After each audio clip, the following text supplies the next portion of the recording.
Thank you sir जी। नमस्ते ma'am. Kanaklata जी, आपका बहुत बहुत स्वागत है आज के इस वेब लेक्चर सीरीज में। आप जानते हैं कि आज हम लोग एक बहुत ही महत्वपूर्ण व्यक्तित्व, जिनके महत्व को अब हम बैठ करके किसी भी तरह आंक नहीं सकते, लेकिन आज उनकी हम चर्चा जरूर कर सकते हैं, क्योंकि वो बहुत बड़े हमारे मार्गदर्शक और पथ प्रदर्शक रहे हैं। उन्होंने, उनकी सबसे बड़ी उपलब्धि रही कि उन्होंने जो ये संविधान बनाया और ये अधिकार दिया सबको, कि बिना किसी भेदभाव के आज हम साथ बैठें, साथ पढ़ें, साथ आगे बढ़ें। और वो कहीं भी हो, हमारा घर हो, एक सार्वजनिक स्थल हो या हमारी पाठशाला हो, तो ये साथ चलने का जो संकल्प उन्होंने दिया, उन्होंने जो रास्ता दिखाया है, हम लोग उसके लिए उनके बहुत बहुत ज्यादा शुक्रगुजार हैं। और यही कारण है कि आज उनकी जयंती पे हम लोग सब यहाँ पे इस बैठक में शामिल हुए हैं। तो मैं आपका बहुत स्वागत करती हूँ, और सभी जो यहाँ जुड़े हुए हैं उनका भी मैं बहुत बहुत स्वागत करती हूँ, जो भी पार्टिसिपेंट है, हमारे प्रतिभागी सहभागी। तो मैं आपसे रिक्वेस्ट करूंगी मैम, बिना समय गंवाए, कि कृपया आज आप अपना अपने शब्दों से हमें अनुभव। सबसे पहले आप सभी को नमस्कार, और मेरी ओर से आज विशेष रूप से सभी को जय भीम। बाबा साहेब अम्बेडकर का जन्मदिन है आज, ये तो और हम सब के लिए बड़े गर्व की बात है कि आज हम उनकी वजह से, खास करके एक महिला होने के नाते मैं आज यहाँ बैठी हुई हूँ, एक वक्ता के तौर पर भी और एक विद्यार्थी के तौर पर भी आप सबके साथ मिल रही हूँ। आप जैसे विद्वानों के साथ मेरी बातचीत हो रही है, तो इसका जो सबसे बड़ा श्रेय है वो बाबा साहेब अम्बेडकर को ही जाता है।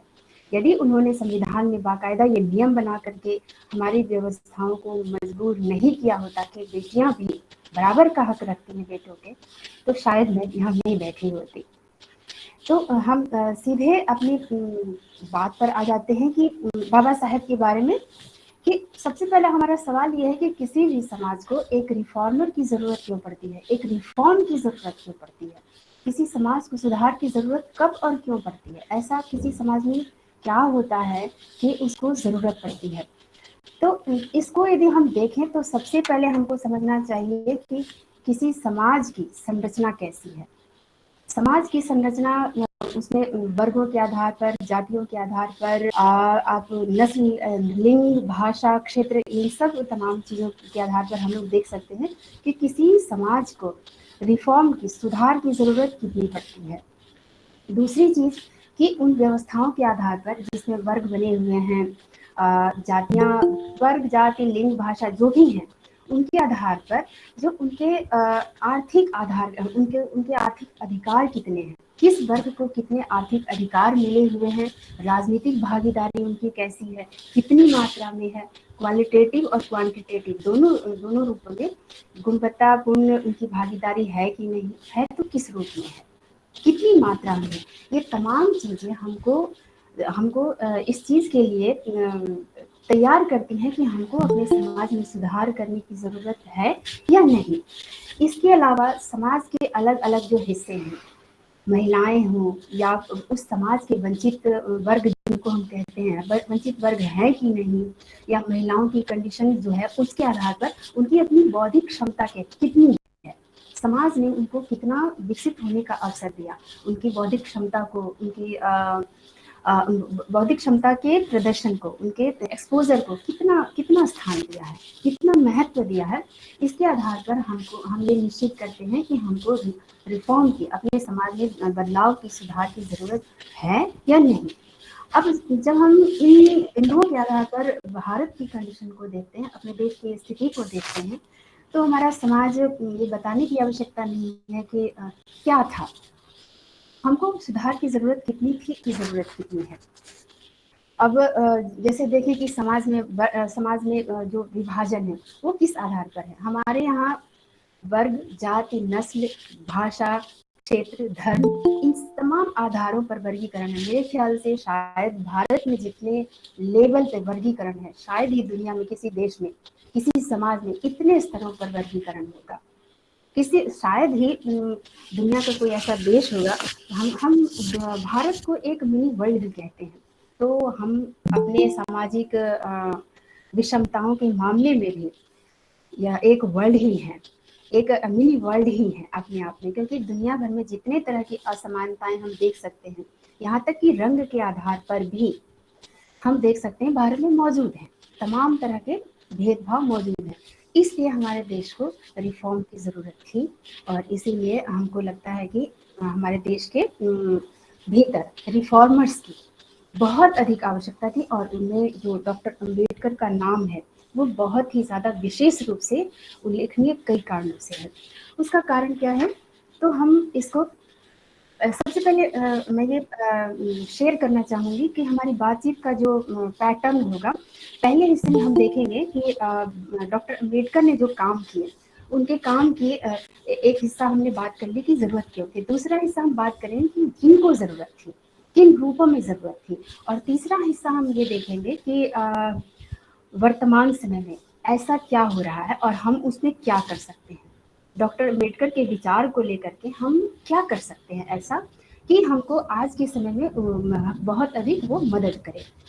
तो पहला हिस्सा हमने देख लिया कि हमारे समाज में बहुत अधिक ज़रूरत है, ज़रूरत थी भी और आज भी ज़रूरत है, उतनी ही ज़रूरत है जितनी कि आज से पहले थी, या डॉक्टर अम्बेडकर के समय में जितनी ज़रूरत थी उतनी ही आज भी ज़रूरत है। तो हम सबसे पहले देखेंगे कि किस किस हिस्से को ज़रूरत थी डॉक्टर अम्बेडकर के समय से, जब उन्होंने अपना काम शुरू किया तो किन किन वर्गों को उनकी ज़रूरत थी। पहला तो सबसे बड़ा वर्ग है वो है महिलाओं का, पूरे आबादी की आधी महिलाएं हैं। उसके बाद अनुसूचित जाति जिनको हम एससीज कहते हैं, एससीज, एसटीज, ओबीसीज और मजदूर, किसान, इसके अलावा हमारा देश, हमारे देश का एक एक नागरिक, उसको ज़रूरत थी। अब हम देखेंगे कि उन्होंने माध्यम क्या बनाया। माध्यम सबसे पहले उन्होंने दो माध्यम बनाए। पहला तो जो सबसे महत्वपूर्ण था वो था संविधान और दूसरा था उनके व्यावहारिक कार्य।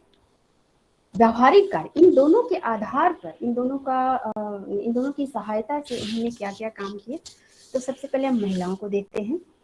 महिलाओं में उन्होंने सबसे जो महत्वपूर्ण काम किया संविधान के माध्यम से वो था हिंदू कोड बिल। ये सब हम लोग जानते ही हैं, फिर भी थोड़ा बहुत हम उससे बात करते हैं कि सबसे पहले हिंदू कोड बिल के माध्यम से उन्होंने सामाजिक समानता की बात की। सामाजिक समानता में बेटियों की कंडीशन बेटों के बराबर है, महिलाओं की कंडीशन पुरुषों के बराबर है।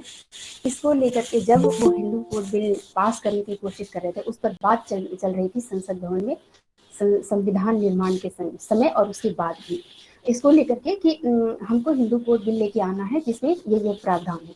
जब उस पर चर्चा चल रही थी तो एकल विवाह का मामला आया। एकल विवाह को लेकर के जबरदस्त हंगामा हुआ, क्योंकि ये पुरुषों के अपने अधिकार पर, इसको वे लोग अपना जातीय अधिकार, अपना लैंगिक अधिकार समझते थे कि वो जितनी महिलाओं के साथ चाहे शादी कर सकते हैं, उनके पूर्वजों ने भी किया है।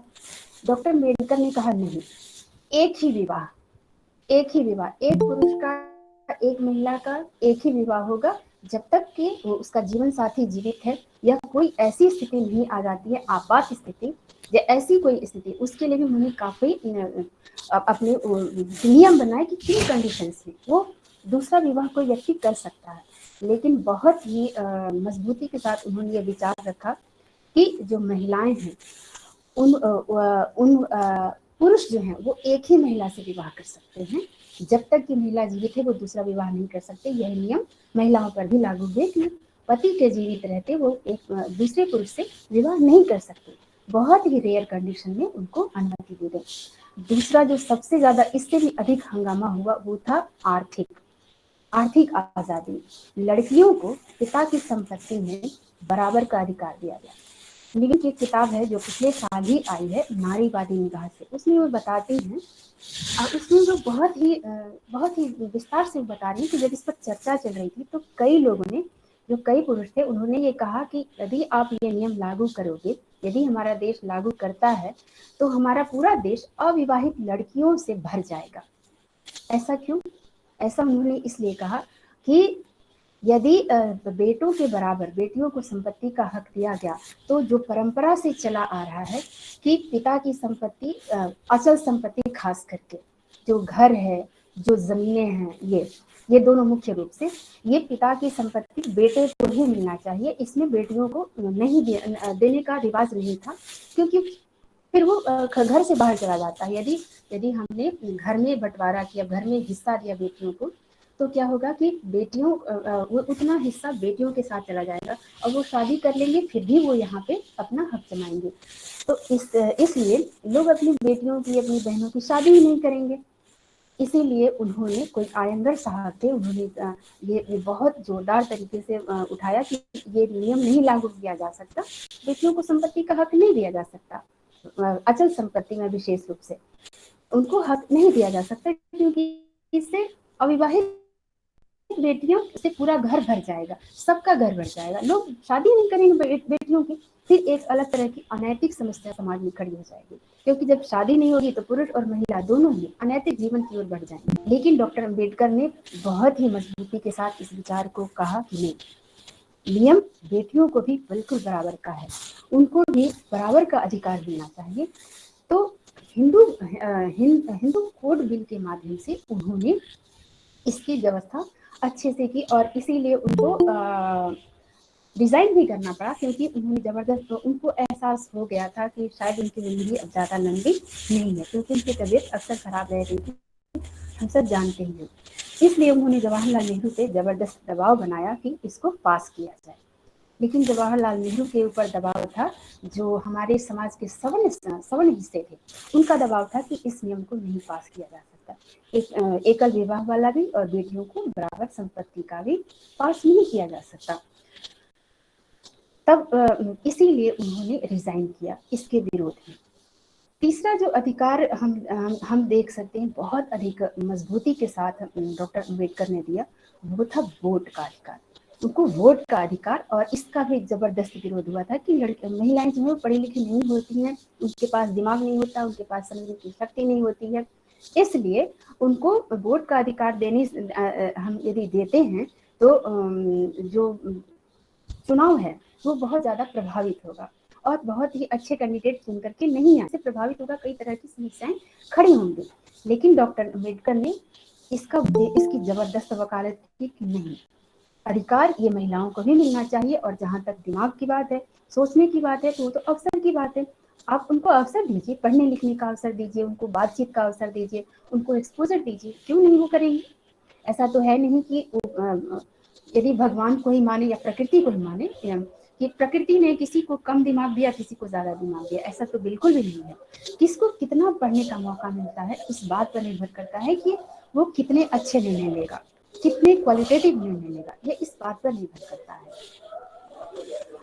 इसके अलावा डॉक्टर अम्बेडकर ने एक और जो व्यवस्था थी वो थी मूल अधिकारों की व्यवस्था। मूल अधिकारों में महिलाओं को उन्होंने पुरुषों के बराबर अधिकार दिए, बल्कि कई स्थानों पर उन्होंने उनको कुछ अधिक अधिकार दिए।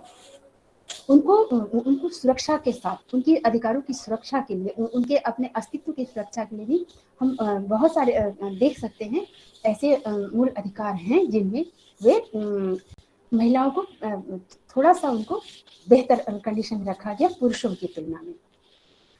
ये महिलाओं से संबंधित है, और ये जो हम देख रहे हैं हिंदू कोड बिल है, या फिर आपको मूल अधिकार, उनकी सामाजिक और बौद्धिक क्षमता को बेहतर करने के लिए, वोट का अधिकार उनके राजनीतिक मजबूतीकरण के लिए बहुत जरूरी था, और हिंदू कोड बिल में उनकी आर्थिक मजबूतीकरण के लिए भी था।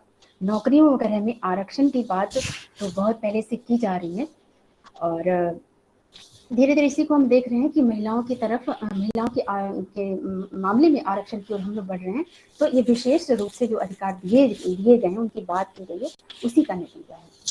दूसरा जो वर्ग है जिसके लिए डॉक्टर अम्बेडकर ने विशेष रूप से प्रयास किया, वो थे अनुसूचित जाति, जनजाति और अन्य पिछड़े वर्ग। इनमें चूंकि वे अनुसूचित जाति का बहुत बुरा हाल, सबसे ज्यादा बुरा हाल जो था भारत में जातियों के आधार पर भी हम देखें तो दलितों का सबसे बुरा हाल था। तो जो व्यावहारिक रूप से उन्होंने काम किए वो तो किए ही। सबसे पहले हम देखते हैं कि उन्होंने संविधान में क्या काम किया, उसके बाद हम व्यवहार के रूप में देखेंगे क्या क्या काम किया। उन्होंने मूल अधिकारों की व्यवस्था की। मूल अधिकारों में महिलाओं की तरह ही उन्होंने विशेष रूप से उनकी सुरक्षा की व्यवस्था की। राजनीतिक सुरक्षा, आर्थिक सुरक्षा की व्यवस्था, जैसे नौकरियों वगैरह में, पढ़ने लिखने में उनको आरक्षण की बात करके, और इसके अलावा उनको सामाजिक सुरक्षा, अस्पृश्यता वगैरह से भेदभाव नहीं किया जा सकता जाति के आधार पर। इस मामले में तो उन्होंने प्रत्येक के साथ प्रत्येक वंचित, प्रत्येक पीड़ित को उन्होंने अधिकार दिया कि कोई भी व्यक्ति, कोई भी संस्थान जाति, लिंग, भाषा, धर्म, क्षेत्र, इन सब के आधार पर भेदभाव नहीं कर सकता। हम आज भी देखते हैं कि हमारे नॉर्थ ईस्टर्न का जो हिस्सा है, उनके साथ आज भी व्यवहारिक धरातल पर हम समानता का व्यवहार नहीं करते, बल्कि नॉर्थ इंडियंस की तुलना में हम साउथ इंडियंस को उतना ज़्यादा अपने बराबर हम नहीं समझते हैं। बहुत से लोग हम देखेंगे कि जो साउथ इंडियंस हैं उनके साथ उनको उतना ज़्यादा सम्मान से नहीं देखा जाता जितना कि नॉर्थ इंडियन की तुलना में साउथ इंडियंस को। और उनकी नाराजगी इस वजह से भी है, वो जो भाषा को लेकर के और भी बहुत सारी चीज, भाषा तो एक माध्यम है कि भाषा को लेकर के विरोध उनका जो स्वर उठता है,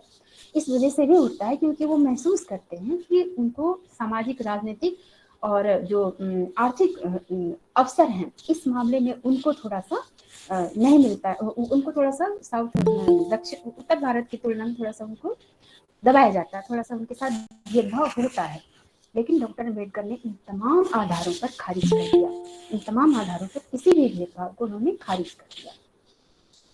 यह है दलितों के लिए जो उन्होंने संविधान में अधिकार क्या दिए, तो उस पर हम बात कर रहे हैं। तो अब है आर्थिक आज़ादी। आर्थिक आज़ादी में उन्होंने नौकरी के रूप में, नौकरी के मामले में उन्होंने उनको विशेष रूप से सुरक्षा प्रदान किया आरक्षण के माध्यम से।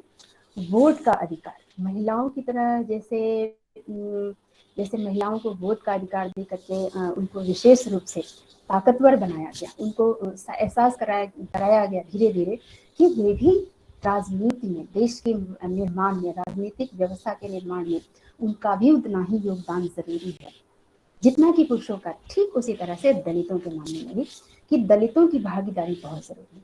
बल्कि वे कहा करते थे कि जब तक राजनीतिक भागीदारी आपकी नहीं होती है, आप अपनी सामाजिक स्थिति बहुत बेहतर नहीं बना सकते, बहुत दूर तक नहीं जा सकते आप। और जब आपकी सामाजिक स्थिति मजबूत नहीं होगी, तो आपको कानून में कितने भी अधिकार दे दिए गए हैं, उसका कोई वैल्यू नहीं है, कोई महत्व नहीं है। उसको कोई नहीं पूछने वाला, क्योंकि कानून को कभी भी तोड़ा जा सकता है।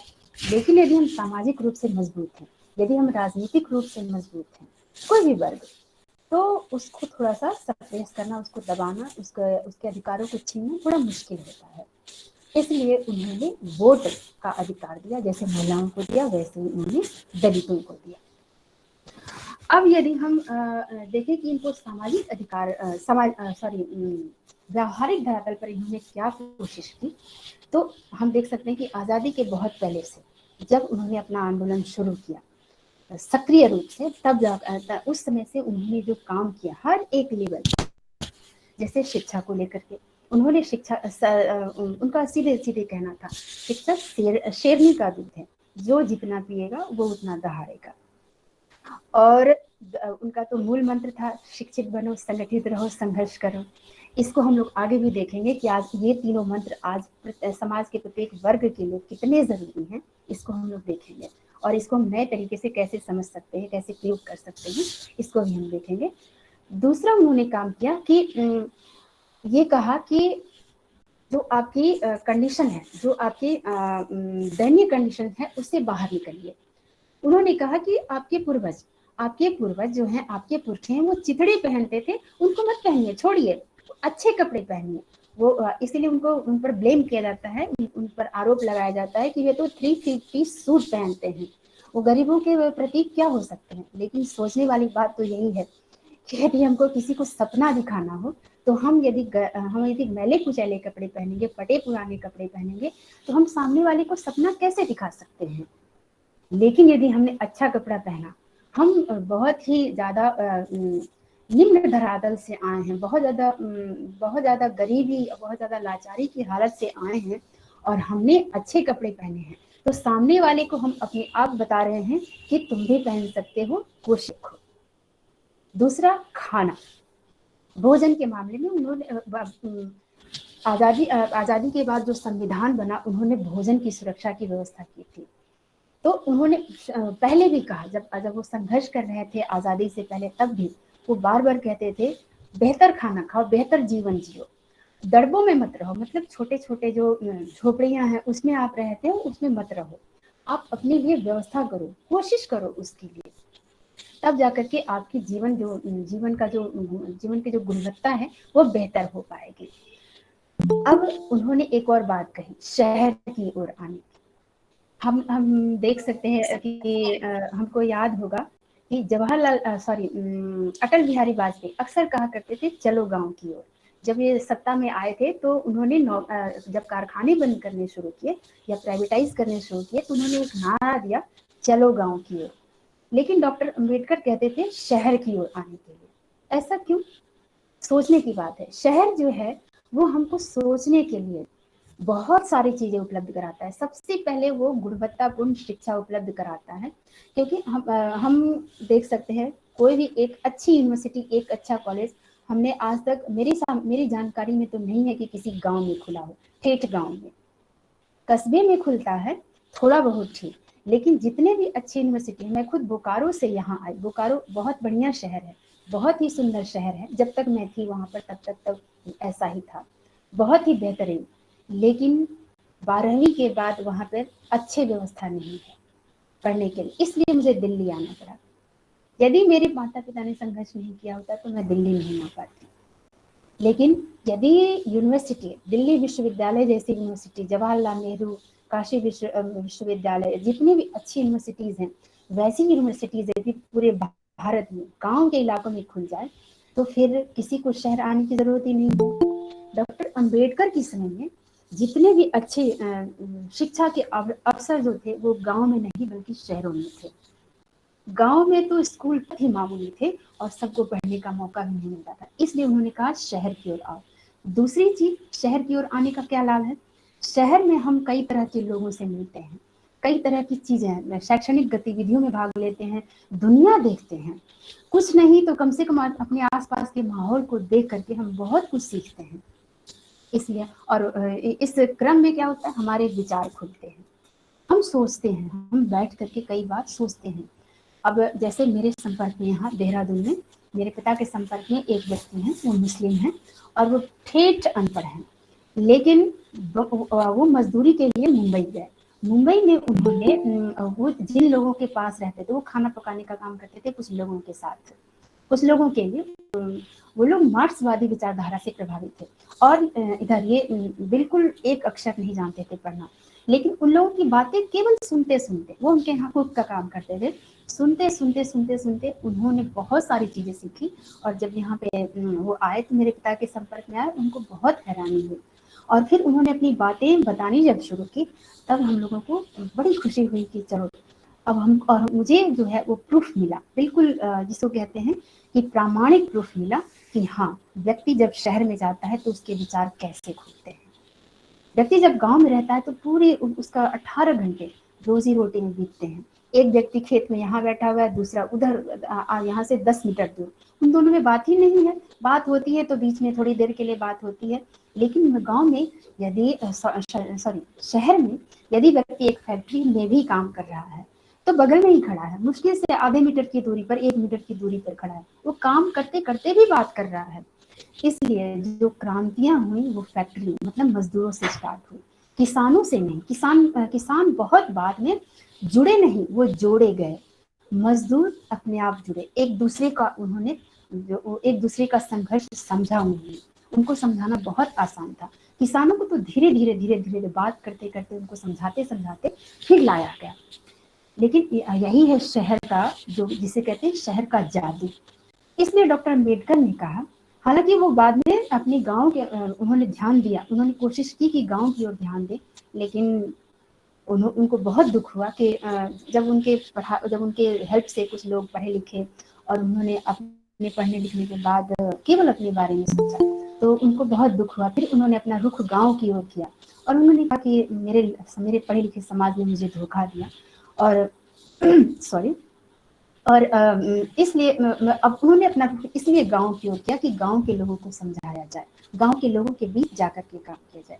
लेकिन इससे ये तथ्य तो कम से कम है ही अपनी जगह कि शहर जो है वो सोचने समझने का हमको बहुत विशाल मौका देता है। मैं जो आप लोगों के साथ बात कर पा रही हूँ वो इसलिए भी बात कर पा रही हूँ क्योंकि मैं दिल्ली जैसे शहर में रही, वहाँ के लोगों के साथ मेरा मिलना जुलना बातचीत हुई।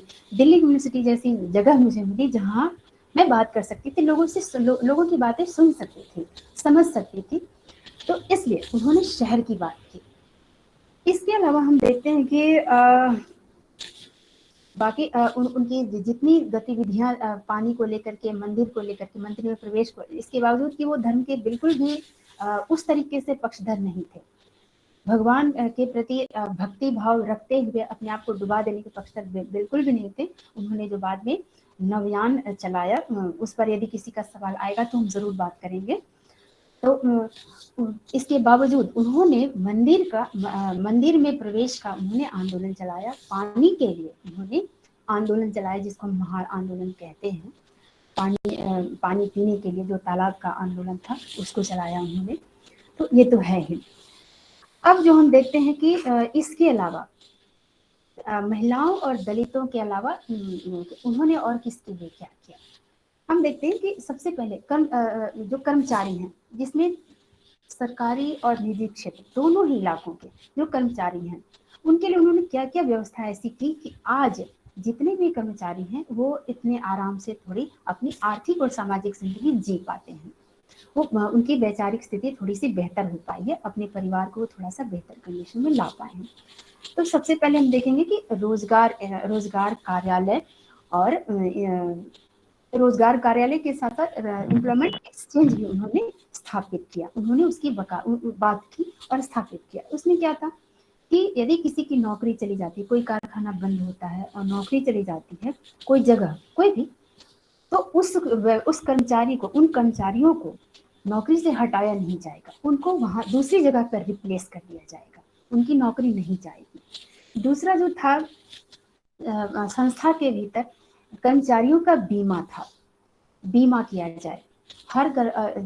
उसका एक नियम था कि जैसे ही 9 कर्मचारी होंगे किसी संस्थान में, जिसको वर्तमान सरकार ने 999 कर दिया है, जैसे ही किसी संस्था में 9 कर्मचारी होंगे तब तक तो ठीक, 10वां कर्मचारी ज्वाइन करेगा उसको वो सारी सुविधाएं देनी पड़ेगी, पीएफ, बीमा वगैरह सब देनी पड़ेगी।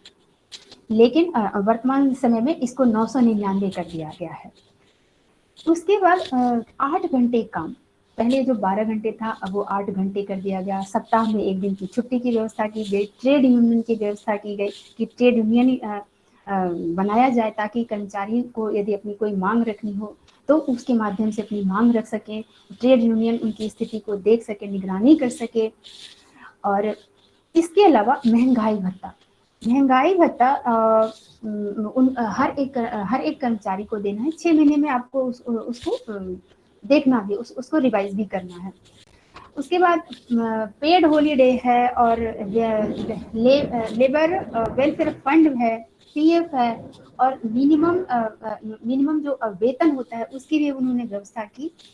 किसानों मजदूरों के लिए उन्होंने बहुत सारे जो हम आगे देखेंगे काम, वो उन्होंने वो इनके साथ ही जुड़ करके आ जाते हैं। थोड़ा सा हम लोग ये देख लेंगे कि सिंचाई आयोग बनाया जो किसानों के बहुत काम आया।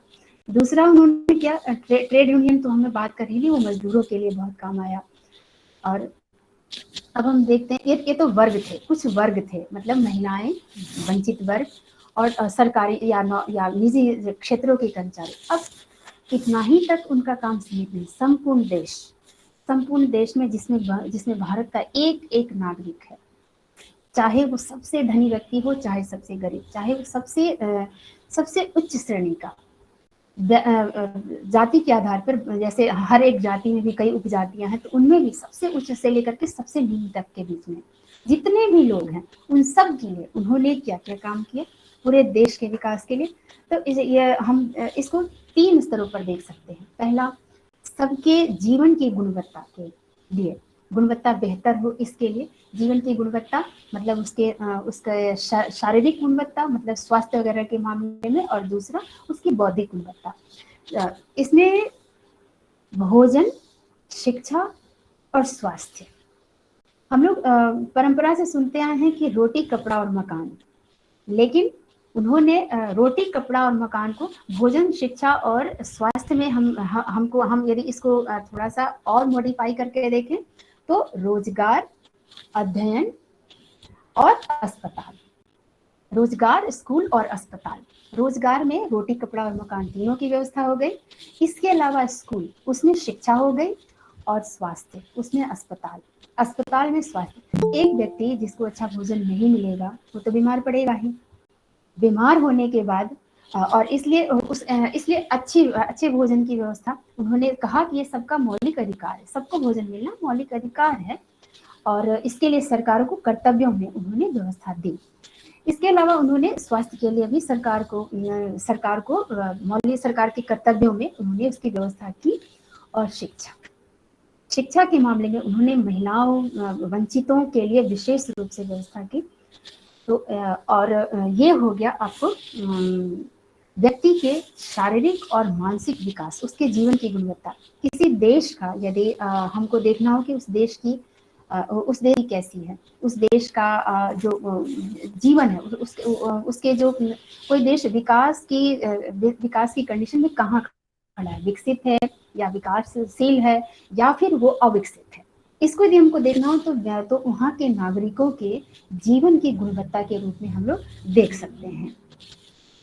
दूसरा है देश के आर्थिक विकास के लिए उन्होंने क्या किया। देश के आर्थिक विकास के लिए सबसे पहले उन्होंने आरबीआई जो है, रिजर्व बैंक ऑफ इंडिया, आजादी से पहले स्थापित हो गया था, और ये था उन्हीं के अपने शोध ग्रंथ जिसका नाम था द प्रॉब्लम ऑफ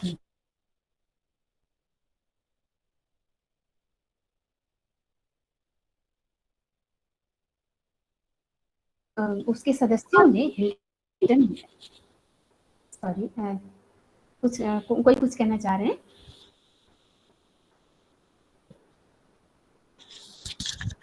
ओके, अभी ठीक आ रहा। तो उन्होंने देश के आर्थिक विकास के लिए आरबीआई के उनके ही थीसिस के आधार पर, द प्रॉब्लम ऑफ रूपीज के आधार पर आरबीआई की स्थापना हुई थी। ये बात तो अब जग जाहिर है। और 1 अप्रैल को, ठीक वही 1 अप्रैल जिस दिन से भारत का आर्थिक नववर्ष शुरू होता था, आर्थिक नववर्ष जानबूझ करके यूज कर रही हूँ, आर्थिक आधार पर 1 अप्रैल से लेकर के 31 मार्च तक का, इसीलिए सबसे जो पहले बनता था, वर्तमान सरकार ने उसको बदल दिया है, 1 अप्रैल को ही स्थापित हुआ था आरबीआई। और इसके अलावा जो है हम देख सकते हैं देश के आर्थिक विकास के लिए उन्होंने केंद्रीय सिंचाई आयोग की व्यवस्था की। ये किसानों के लिए भी और पूरे देश के लिए भी ये बहुत ज्यादा महत्वपूर्ण था। वित्त आयोग जो हर 5 साल में देश के लिए योजनाएं बनाता था और पिछली योजनाओं का मूल्यांकन करता था। सांख्यिकी कानून, भारतीय सांख्यिकी कानून जो बहुत सारे आंकड़े देती है सरकार को, रोजगार की स्थिति कैसी है, देश की आर्थिक स्थिति, अलग अलग पहलू, बेरोजगारी कितनी है, कहाँ कितने अवसर हैं, इन तरह के वो तमाम तरह के जो आंकड़े हैं वो सरकार को उपलब्ध कराती है, जिसके आधार पर अगली योजनाएं बनती हैं।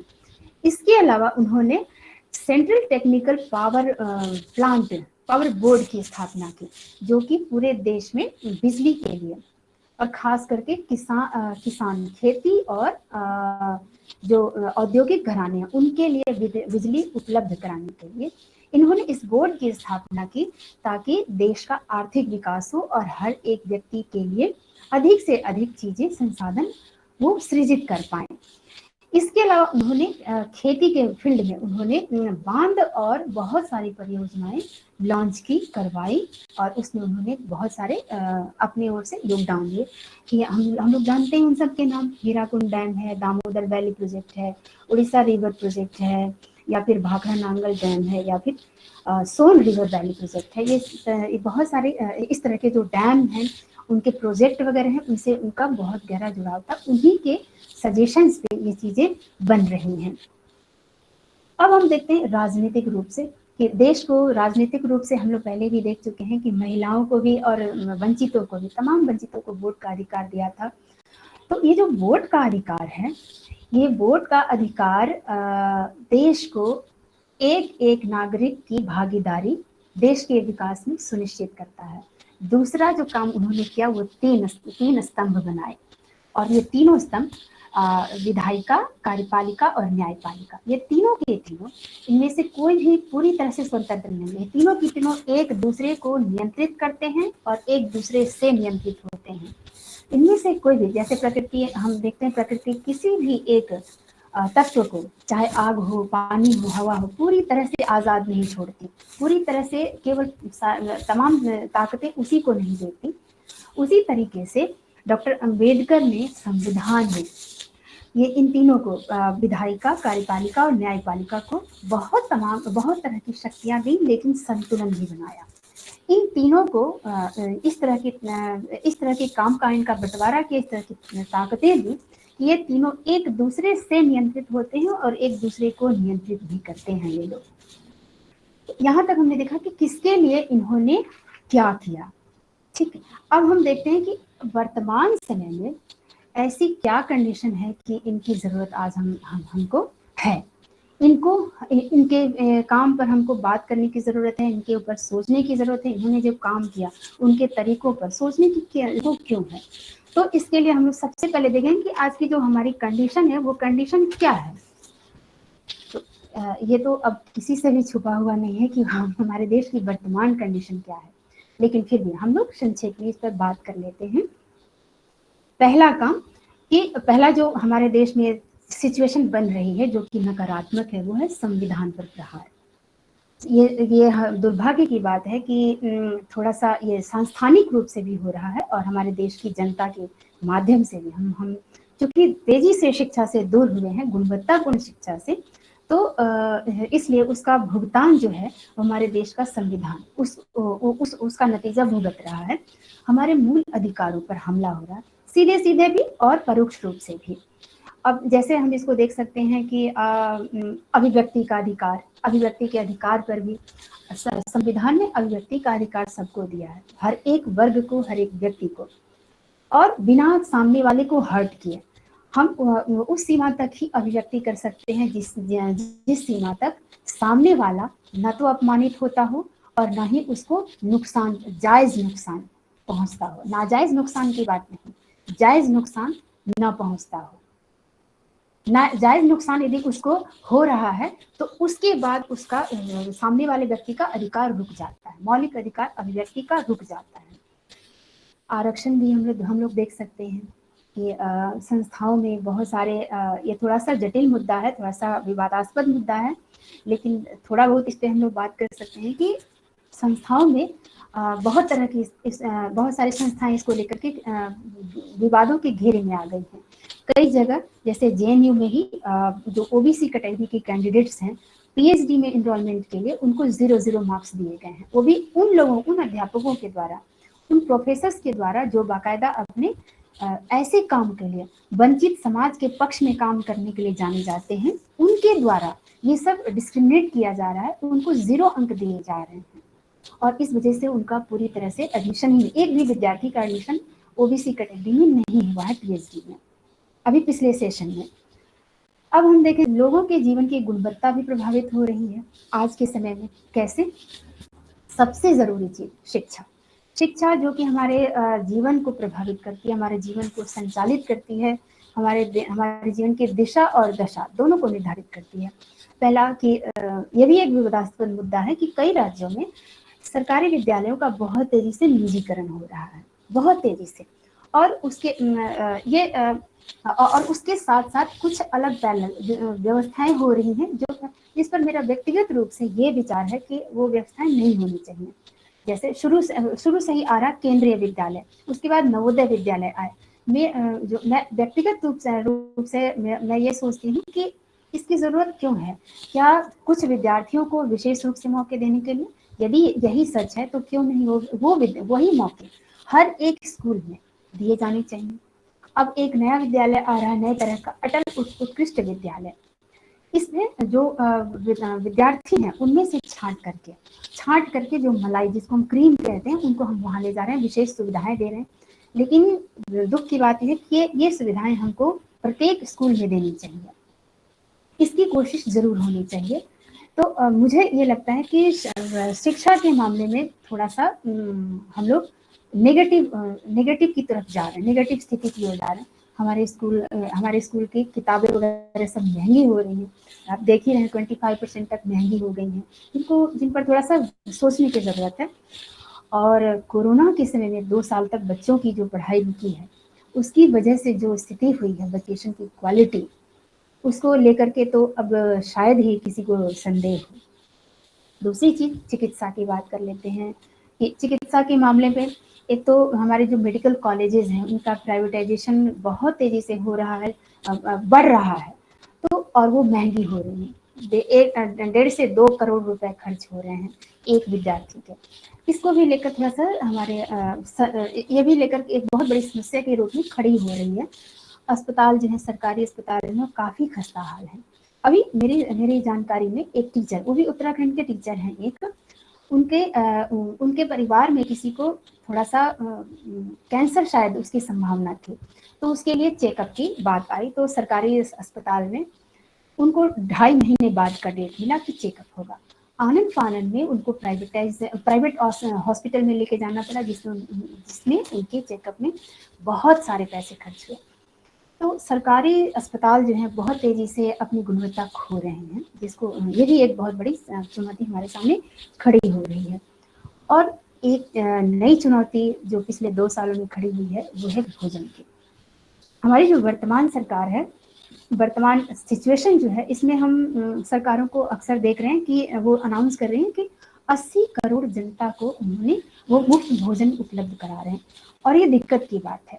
हमको सोचने की ज़रूरत है कि 80 करोड़ जनता अपने भोजन की भी यदि व्यवस्था नहीं कर पा रही, 80 करोड़ का मतलब होता है अब हमारे देश की 2/3 जनता, 2/3 या शायद अब उससे भी ज़्यादा, यदि 80 करोड़ से बढ़ गया हो वो, तो उससे भी ज़्यादा। यदि देश की 2/3 जनता अपने भोजन की व्यवस्था तक नहीं कर पा रही है, तो ये हमारे लिए एक समस्या है, एक चुनौती है हमारे लिए। जीवन यापन के साधन भी हैं, हम देख सकते हैं कि चिकित्सा तो है ही, इसके अलावा रसोई गैस, जो छोटी मोटी चीज़ें बढ़ रही हैं जिसमें हमारा जीवन प्रभावित होता है। भोजन, सब्जियां, फल, ये सब हमारे जीवन को प्रभावित करते हैं, जीवन की गुणवत्ता को प्रभावित करते हैं, जिनसे हम अधिक से अधिक बीमार हो सकते हैं। रोजगार जो है तेजी से कम हो रहे हैं, और कोरोना के समय में तो इसकी स्थिति और भी ज़्यादा खराब हुई है। और सामाजिक समरसता, ये सबसे बड़ी समस्या हो रही है, जो हमको बहुत लंबे समय तक प्रभावित करने वाली है, बहुत लंबे समय तक। और इससे उबरना वास्तव में शायद हमको कई दशक लगेंगे। अब ये चुनौती हमारे सामने कि इससे हम लड़े कैसे, वर्तमान समय में हम इससे लड़े कैसे। जो समस्याएं आ रही हैं, तमाम तरह की समस्याएं आ रही हैं, इनसे हम लड़े कैसे। तो हमको फिर से डॉक्टर अंबेडकर के उन्हीं 3 मंत्रों को देखने की जरूरत है। शिक्षित बनो, संगठित रहो, संघर्ष करो।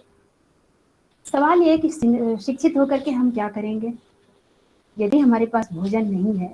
यदि एक उदाहरण से हम समझते हैं कि मेरे परिवार में एक व्यक्ति मेरे पिता से अक्सर कहा करते थे कि जो पढ़ेगा वो भी मरेगा, और जो नहीं पढ़ेगा वो भी मरेगा। तो क्या करना पढ़ करके। लेकिन क्या ये सच है कि जो पढ़ेगा वो मरेगा? ठीक, मरना तो सबको है, मरेंगे तो कीड़े मकोड़े भी, मरेंगे तो इंसान भी, जिंदा रहने के लिए तो कोई भी नहीं आया हमेशा के लिए। लेकिन शिक्षा से हमको मिलेगा क्या? पहला चीज कि हम सच जानेंगे। हमको सच जानने के लिए शिक्षित होना बहुत जरूरी है। सच किस चीज का? अपने कोई समाज, कोई वंचित समाज जो है, वो अपना सच जानने के लिए, अपने अतीत के बारे में जानने के लिए, उसके अतीत में क्या था, संघर्ष करते हुए वो यहाँ तक कैसे पहुंचा, संघर्ष करते हुए वो यहाँ तक कैसे पहुंचा, उसने किन किन पड़ावों को पार किया, उनके संघर्ष के तरीके क्या थे, उन्होंने उन संघर्षों में कहाँ पराजय हासिल की, उन पराजयों के कारण क्या थे। जैसे महिलाओं की बात करें, कहते हैं कि शुरू में बहुत जब सभ्यता का आरंभ हुआ था और संस्कृतियां तेजी से अच्छी कंडीशन में आ रही थी, तो महिलाएं पढ़ा करती थी। सवाल तो ये है कि वो पढ़ना उनका बंद क्यों हुआ, और क्या वो सारी महिलाएं पढ़ती थी? सब महिलाओं को पढ़ने का अधिकार था? यदि नहीं तो क्यों नहीं था? और यदि आगे उनकी पढ़ाई पूरी तरह से बंद हुई तो क्यों हुई? क्या उन्होंने अतीत में कोशिश की थी कि उनकी पढ़ाई फिर से शुरू हो सके? कोशिश क्या थी उनकी? उस कोशिश में वे कहाँ पराजित हुई? कहाँ उनको जीत मिली? जहाँ पराजित हुई, क्या उन्होंने उससे सीखा? क्या उन्होंने फिर से कोशिश की? ये सब जानने के लिए बहुत है कि हम पढ़ाई करें। हम हमारे जीवन में शिक्षा का होना बहुत ज़रूरी है। दूसरा, वर्तमान हालात को समझने के लिए भी ये बहुत ज़रूरी है कि हम शिक्षित हों। और दूसरा तीसरा कि भविष्य, हम भविष्य को तभी देख पाएंगे जब हम ठीक से एजुकेशन लेंगे। उच्च जितनी हमारी शिक्षा अच्छी होगी उतनी ज़्यादा हमारी समझ विकसित होगी, उतनी ज़्यादा हम बेहतर ढंग से अपने भविष्य को देख पाएंगे। अब जैसे आजकल की हम बात करें कि आजकल की जो पीढ़ी है, अभी जो लगातार दंगों में, लगातार हिंसक गतिविधियों में भाग ले रही है, उनको क्या अपना भविष्य मालूम है? क्या वो बता सकती हैं कि अगले 5 सालों में उनके साथ क्या होने वाला है? निश्चित रूप से वो नहीं जानते। तभी वो लोग इसमें तेजी से और इन्वॉल्व होते जा रहे हैं। कोई भी समाज ले लेते हैं, चाहे वो आदिवासी समाज हो, चाहे वो दलित समाज हो, चाहे वो अन्य पिछड़ा वर्ग हो, चाहे अल्पसंख्यक हो, चाहे हिंदू हो, चाहे मुसलमान हो, या कोई भी हो। जो समाज जागरूक है, जो समाज समझ रहा है, जिसके बच्चे, जिसके युवा समझ रहे हैं इस बात को कि यदि उन्होंने ये काम किया तो उनका आने वाला समय ऐसा होगा, वो इस तरह की गतिविधियों से दूर है। जो समाज नहीं समझ रहा है वो उतनी तेजी से उसमें इन्वॉल्व हो रहा है। हम देख सकते हैं न्यूज़ में, हम जाकर के देख सकते हैं बहुत सारी चीज़ें सोशल मीडिया पर कि जो बच्चे हिंसक गतिविधियों में भाग ले रहे हैं वो मुख्य रूप से अंग्रेजी, उसमें से एक भी मुझे अंग्रेजी माध्यम का नहीं दिखा। सब के सब हिंदी माध्यम से पढ़ने वाले। इसका मतलब ये नहीं है कि हिंदी माध्यम से पढ़ने वाले बच्चे खराब हैं, ऐसा बिल्कुल नहीं, बल्कि सिर्फ और सिर्फ इतना कि इंग्लिश माध्यम से पढ़ने वाले बच्चों को बेहतर सुविधा मिली है। तो उनके माता पिता ये बात समझते हैं, उन्होंने भी पढ़ाई की ही होगी या समझ रहे होंगे कि हमारा बच्चा यदि इन सब गतिविधियों में गया तो उसका आने वाला भविष्य खराब हो जाएगा। लेकिन सोचने की बात है कि ये जो हिंदी माध्यम के हमारे बच्चे हैं वे खुल करके, खास करके उत्तरी भारत में हम देख सकते हैं, उत्तरी भारत में ये बहुत ज़्यादा दिखाई दे रहा है बनस्पत दक्षिण भारत के, कि यही बड़ी तेजी से इन्वॉल्व हो रहे हैं। क्यों हो रहे हैं? क्योंकि इनको, जिनको गुणवत्तापूर्ण शिक्षा कहते हैं, वो गुणवत्तापूर्ण शिक्षा से ये दूर है। इनको वो शिक्षा नहीं हासिल हुई है, इनको ये समझ नहीं आ रहा है कि आने वाला भविष्य इनका कैसा है।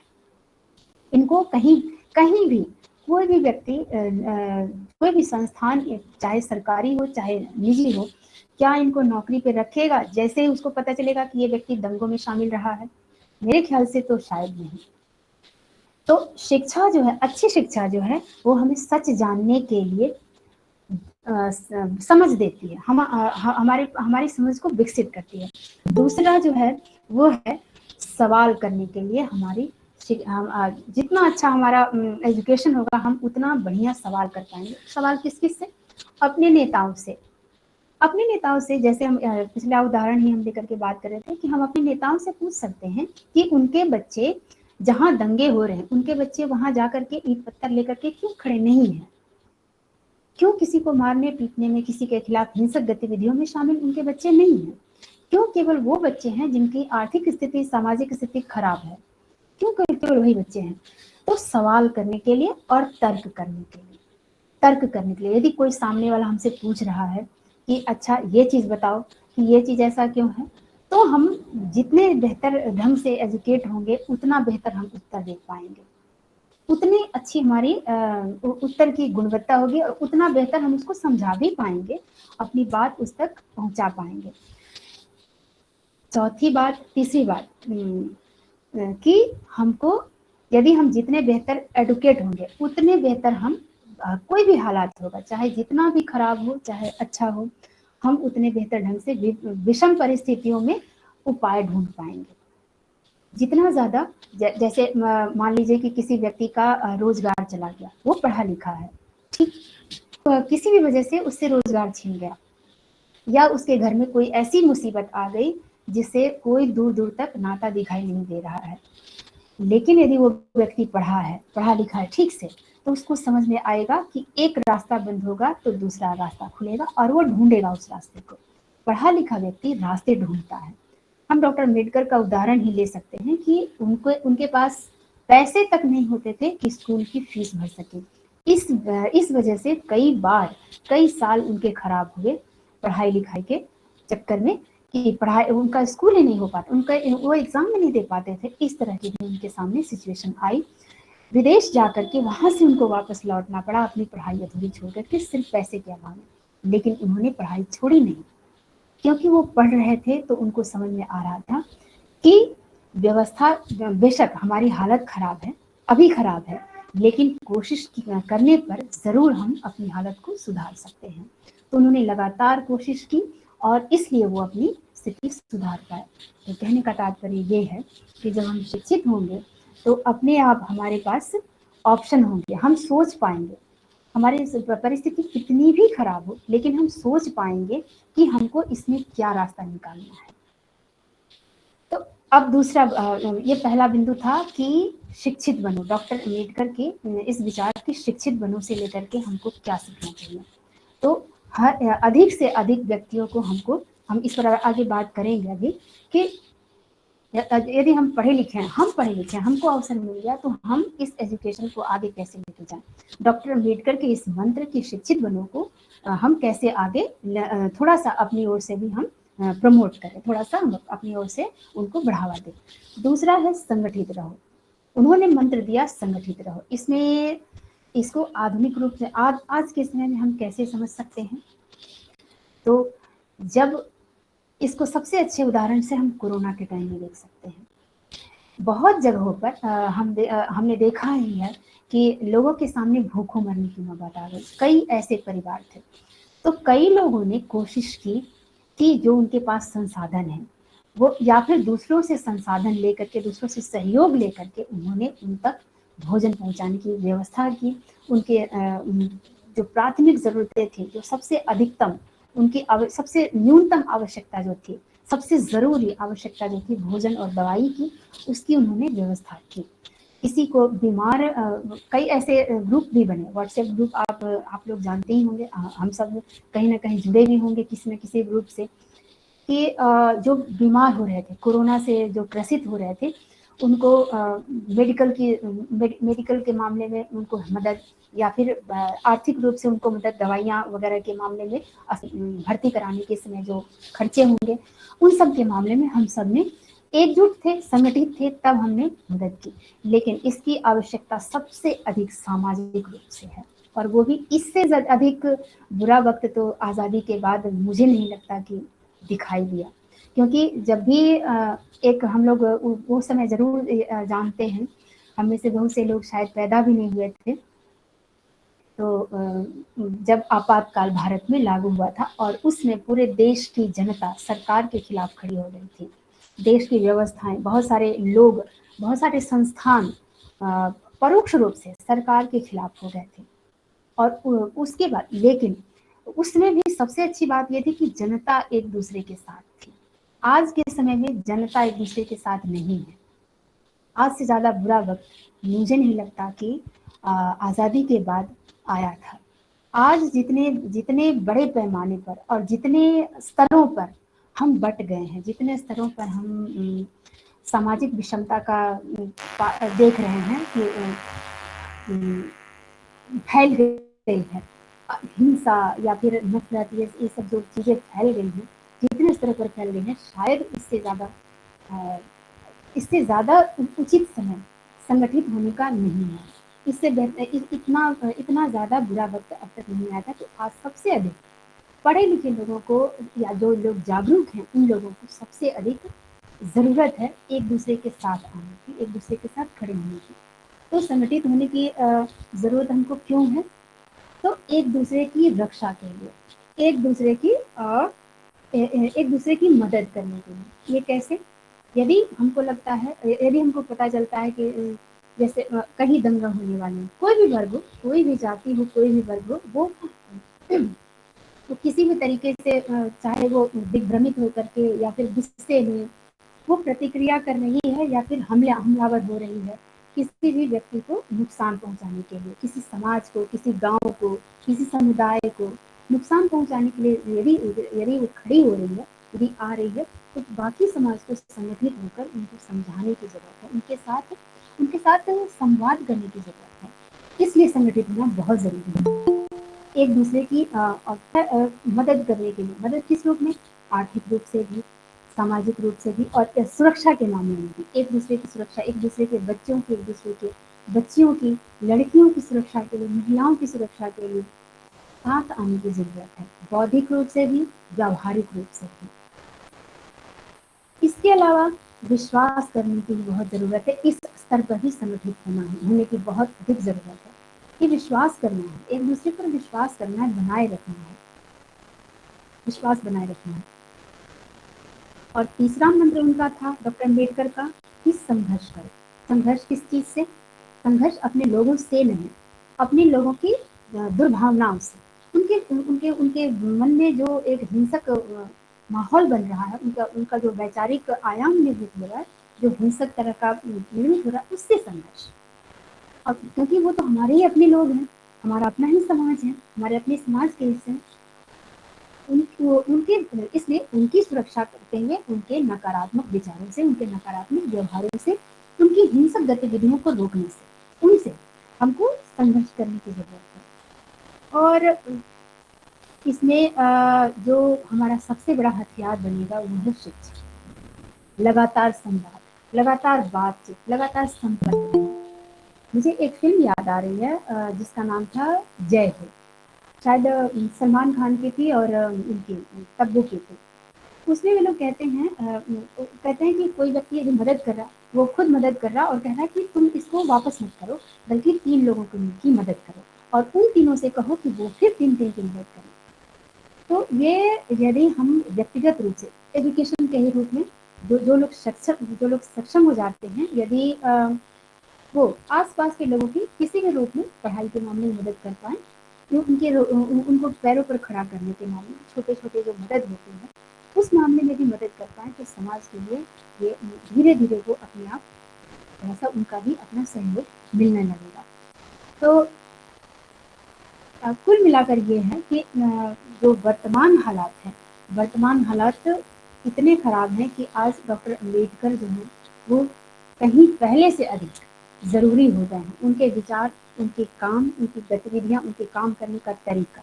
उन्होंने कभी भी हथियार नहीं उठाया, उन्होंने कभी भी किसी पर हमले की बात नहीं की, उन्होंने नहीं कहा कि जाओ सामने वाले को मार दो, उन्होंने नहीं कहा। उन्होंने हमेशा अहिंसक तरीके की बात की और अपने विचारों के साथ उन्होंने कहा अच्छी शिक्षा आपको तमाम तरह के रास्ते बताएगी। तो शिक्षा का अधिक से अधिक आप प्रयोग कीजिए, अधिक से अधिक शिक्षित होने की कोशिश कीजिए, रास्ते अपने आप खुलेंगे। और हिंसक गतिविधि होती है, थोड़ा-सा वो अपने आप उससे दूरी बनाने की बात करते हैं, क्योंकि मान लीजिए मुझ पर कोई हमला करता है, तो उस समय तो मेरे पास बचाव के लिए कोई उपाय नहीं है हिंसक होने के अलावा। लेकिन यदि मान लीजिए मुझे लगता है कि फला व्यक्ति वो उल्टा-सीधा बोल रहा है और मुझे पसंद नहीं है, मैं उसको मार देती हूँ या उस पर हमला कर देती हूँ, उसके बाद क्या होगा? मैं तो बंद हो जाऊँगी जेल में और मेरा खत्म। लेकिन यदि मैं उससे संवाद करती हूँ, उससे बात करती हूँ, उसके विचारों को समझने की कोशिश करती हूँ कि उसने ऐसा क्यों किया और फिर उससे अपनी बात कहती हूँ, तब ये जो एक अहिंसक तरीका है, ये एक जो बातचीत का तरीका है, ये ज़रूर उस व्यक्ति ने यदि इतना बदलाव नहीं लाया कि वो मेरे साथ आगे खड़ा हो जाए, तो कम से कम इतना बदलाव तो आएगा कि वो आगे से किसी पर हमला करने से पहले सोचे। फिलहाल मैं अपनी बातचीत को यहीं पे रोकती हूँ और आप लोगों से मैं चाहूँगी कि सवाल करें और हम लोग उस पर बातचीत करें।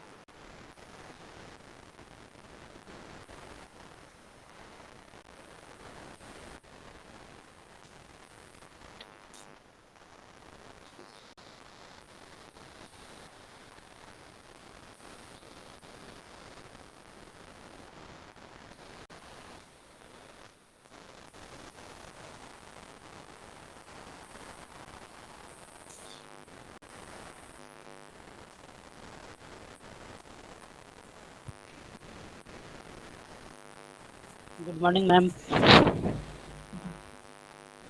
जैसे कि आप मतलब एक बत जैसे आप मैम बताई हैं कि जो पढ़ेगा वो भी बढ़ेगा, जो नहीं पढ़ेगा वो भी बढ़ेगा। आज अभी के समय में काफ़ी ऐसे लोग हैं जो मतलब कहते हैं, जैसे शिव सर ही बताते हैं क्लास में कि बिना पढ़े कुछ नहीं हो पाएगा। तो इसके बारे में मतलब कुछ बताइए मैम।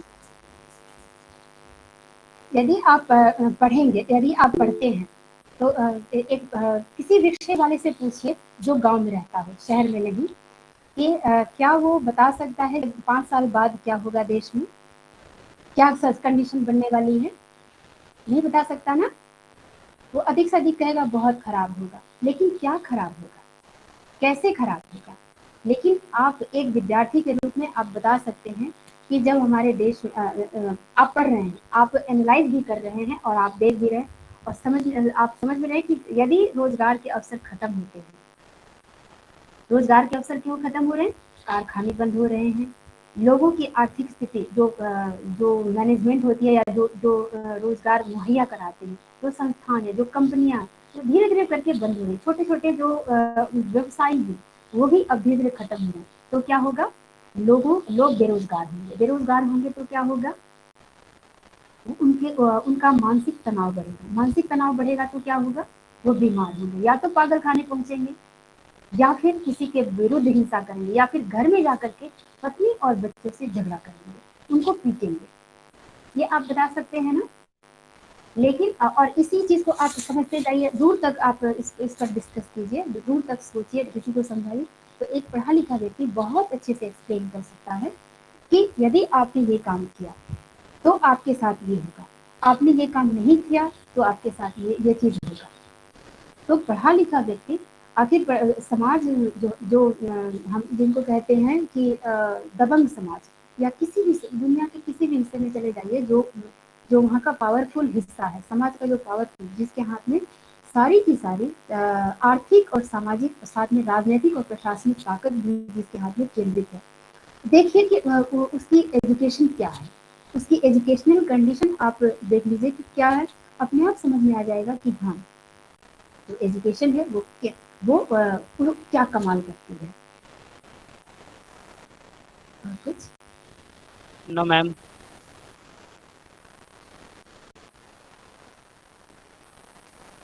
हो गया सर। मैम मेरा मानना है कि जो व्यक्ति ये बोले थे कि जो पढ़ेगा वो मरेगा, जो नहीं पढ़ेगा वो भी मरेगा, एक बहुत अच्छे एजुकेटेड पर्सन होंगे। नहीं है, इस वो एजुकेटेड पर्सन नहीं है, ये फिर भी मतलब मेरी उनका फिलोसफी जो अभी के परिप्रेक्ष्य में देख रहे हैं हम्म, उनके अनुसार वो बोले हुए, क्योंकि अभी मतलब रीजन ये कि जो पढ़ेगा वो तो प्रश्न पूछेगा हम्म, कभी भी। हम्म, और अभी के समय ऐसा है कि जो सत्ता से प्रश्न पूछ रहा है हम्म, वो मतलब कहीं ना कहीं मतलब वो रोजगार या किसी भी रूप में उसको क्षति पहुंच रही है। पुण्य प्रश्न वाजपेयी का ले ले हम्म, या एक और अभिनव शर्मा है, और हम्म, और भी बहुत सारे ऐसे मतलब उदाहरण मिल जाएंगे जो मतलब सवाल पूछे हैं उनके एवज में उनको मतलब एक तौर से देखे रोजगार छीन जाने या मरने के बराबर ही उनका मतलब ये हुआ है। हम्म। तो अब इसमें हमको सोचने की बात है, यदि सवाल एक दो व्यक्ति पूछेगा, अलग अलग पूछेगा, आखिर जो हम बात कर रहे हैं संगठित रहो और संघर्ष करो, ये हम क्यों कर रहे हैं?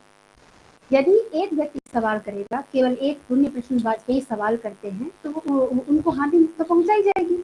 लेकिन यदि पूरा समूह सवाल करने लगे, एक साथ मिल करके सवाल करने लगे, संगठित हो करके सवाल करने लगे, तो कितने लोगों को नौकरी से निकालेंगे और कहाँ कहाँ निकालेंगे, फिर उनका काम कैसे चलेगा? सोचने की बात है ना। मान जी लीजिए कि एक कारखाना, अब देखिए कि बहुत सारी जगहों पर हड़ताल हो रही है, बैंक में हड़ताल हो रहे हैं, और ये वही लोग हैं, ये बैंक में जो हड़ताल कर रहे हैं या किसी भी संस्थान में जो हड़ताल कर रहे हैं, ये हड़ताल कब कर रहे हैं? जब उनका प्राइवेटाइजेशन शुरू हुआ है।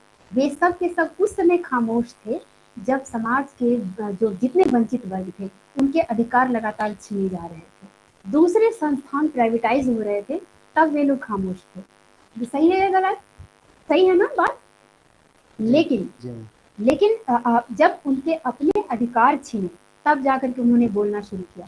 तो इसी को कहते हैं, एक व्यक्ति ने यहाँ बोला, सरकार जो शासन है उसने आके दबा दिया, दूसरा फिर यहाँ उठा, उसने आकर के दबा दिया, तीसरा यहाँ से उठा, उसने आकर के दबा दिया। लेकिन यदि ये व्यक्ति सवाल कर रहा और ये दोनों इसके साथ आके खड़े हो गए कि हाँ ये सवाल आपको जवाब देना होगा, बेशक ये मेरे जीवन से संबंधित सवाल नहीं है, अब वो कितने लोगों को और कहाँ कहाँ दबाएंगे? क्योंकि सरकार के पास इतनी शक्ति नहीं 140 करोड़ जनता को एक साथ दबा दे, नहीं है ना ताकत इतनी। इसलिए जब एक पुण्य प्रसूनबाज पे ही सवाल करेंगे तो जरूर उनके साथ ऐसा ही होगा। लेकिन यदि सब के सब मिलके सवाल करें तो फिर वो कितनों को निकालेंगे और फिर किस पर शासन करेंगे और फिर किसको अपने पीछे लगाएंगे? सवाल है ना? जी मैम। जी।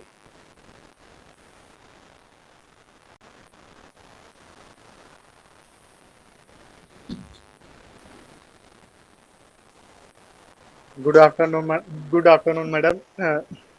मैं डॉक्टर अखिलेश कुमार सरोज रामजयपाल कॉलेज के राजनीतिक विज्ञान विभाग से हूँ।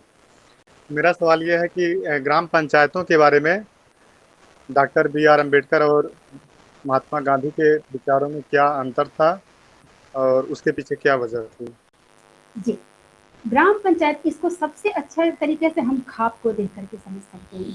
जो खाप पंचायतें होती हैं वो एक तरह से ग्राम पंचायतों का ही देसी रूप है। ये भी देसी रूप है, लेकिन खाप पंचायत में क्या होता है, क्या ये हम सब नहीं जानते हैं कि वहां पर सिर्फ एक सत्ता पक्ष में जो है, यानी कि समाज में जिसकी मजबूत कंडीशन है, वो समाज का वो हिस्सा, और उसमें भी पुरुष और उसमें भी धनी, जिनके पास मतलब दबंग पुरुष, दबंग धनी पुरुष, 3 शब्द। समाज में जितने भी हिस्से हैं, महिलाएं हैं या आपको दलित हैं या आदिवासी हैं या अन्य पिछड़े वर्ग हैं या मुसलमान हैं, इन सब में कौन खाप पंचायतों को कंट्रोल करता है? तो उस समाज में किसी गांव में यदि ले ले या गांव के समूह को ले ले, तो वहां का जो ताकतवर वर्ग है, उस वर्ग में भी पुरुष में भी आपको जो धनी है, जो राजनीतिक और आर्थिक रूप से मजबूत है, वो निर्णय लेता है। और यदि वो कह देता है कि फला पति पत्नी आज से भाई बहन है क्योंकि इनका गोत्र एक है, तो उनको वो मानना पड़ेगा। उनकी समस्याएं खड़ी हुई कि नहीं हुई? डॉक्टर अंबेडकर इसीलिए ग्राम पंचायतों के समर्थक नहीं थे।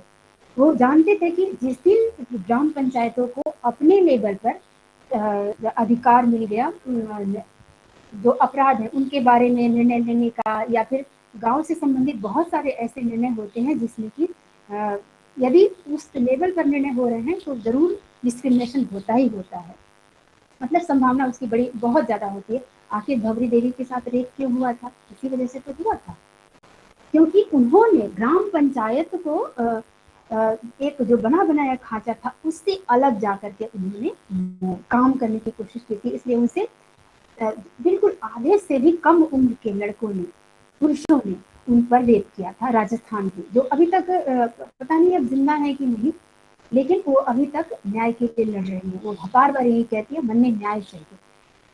तो इसीलिए जब ये ग्राम पंचायत की बात चल रही थी और जब संविधान बन रहा था, तो गांधी जी बार बार दबाव डाल रहे थे कि ग्राम पंचायतों का क्या हुआ। और वो गांधी जी समर्थक थे, और ये तो सभी जानते हैं कि जो गांधी जी थे वो बेशक अस्पृश्यता के विरोध में थे, लेकिन जाति व्यवस्था के समर्थन में थे। और डॉक्टर अम्बेडकर कहते थे कि अस्पृश्यता तभी तक है जब तक जाति व्यवस्था है।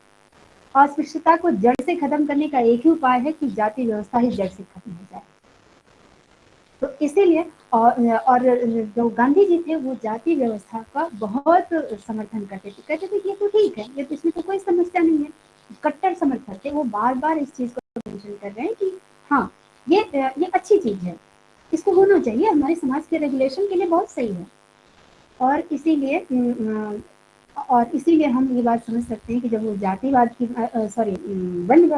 वर्ण व्यवस्था है उसको बनाए रखने की बात कर रहे हैं, जाहिर सी बात है कि जो उसमें दबंग है वही उसी का कानून चलेगा गांव में, क्योंकि हर आदमी, हर गरीब व्यक्ति ऊपर जाकर के न्याय तो मांग नहीं सकता। और जब खास करके गांव में व्यवस्था बनी हुई है कि भाई आप ये अपराध करेंगे तो सबसे पहले ग्राम पंचायत में सुनी जाएगी, तो व्यक्ति क्या करेगा?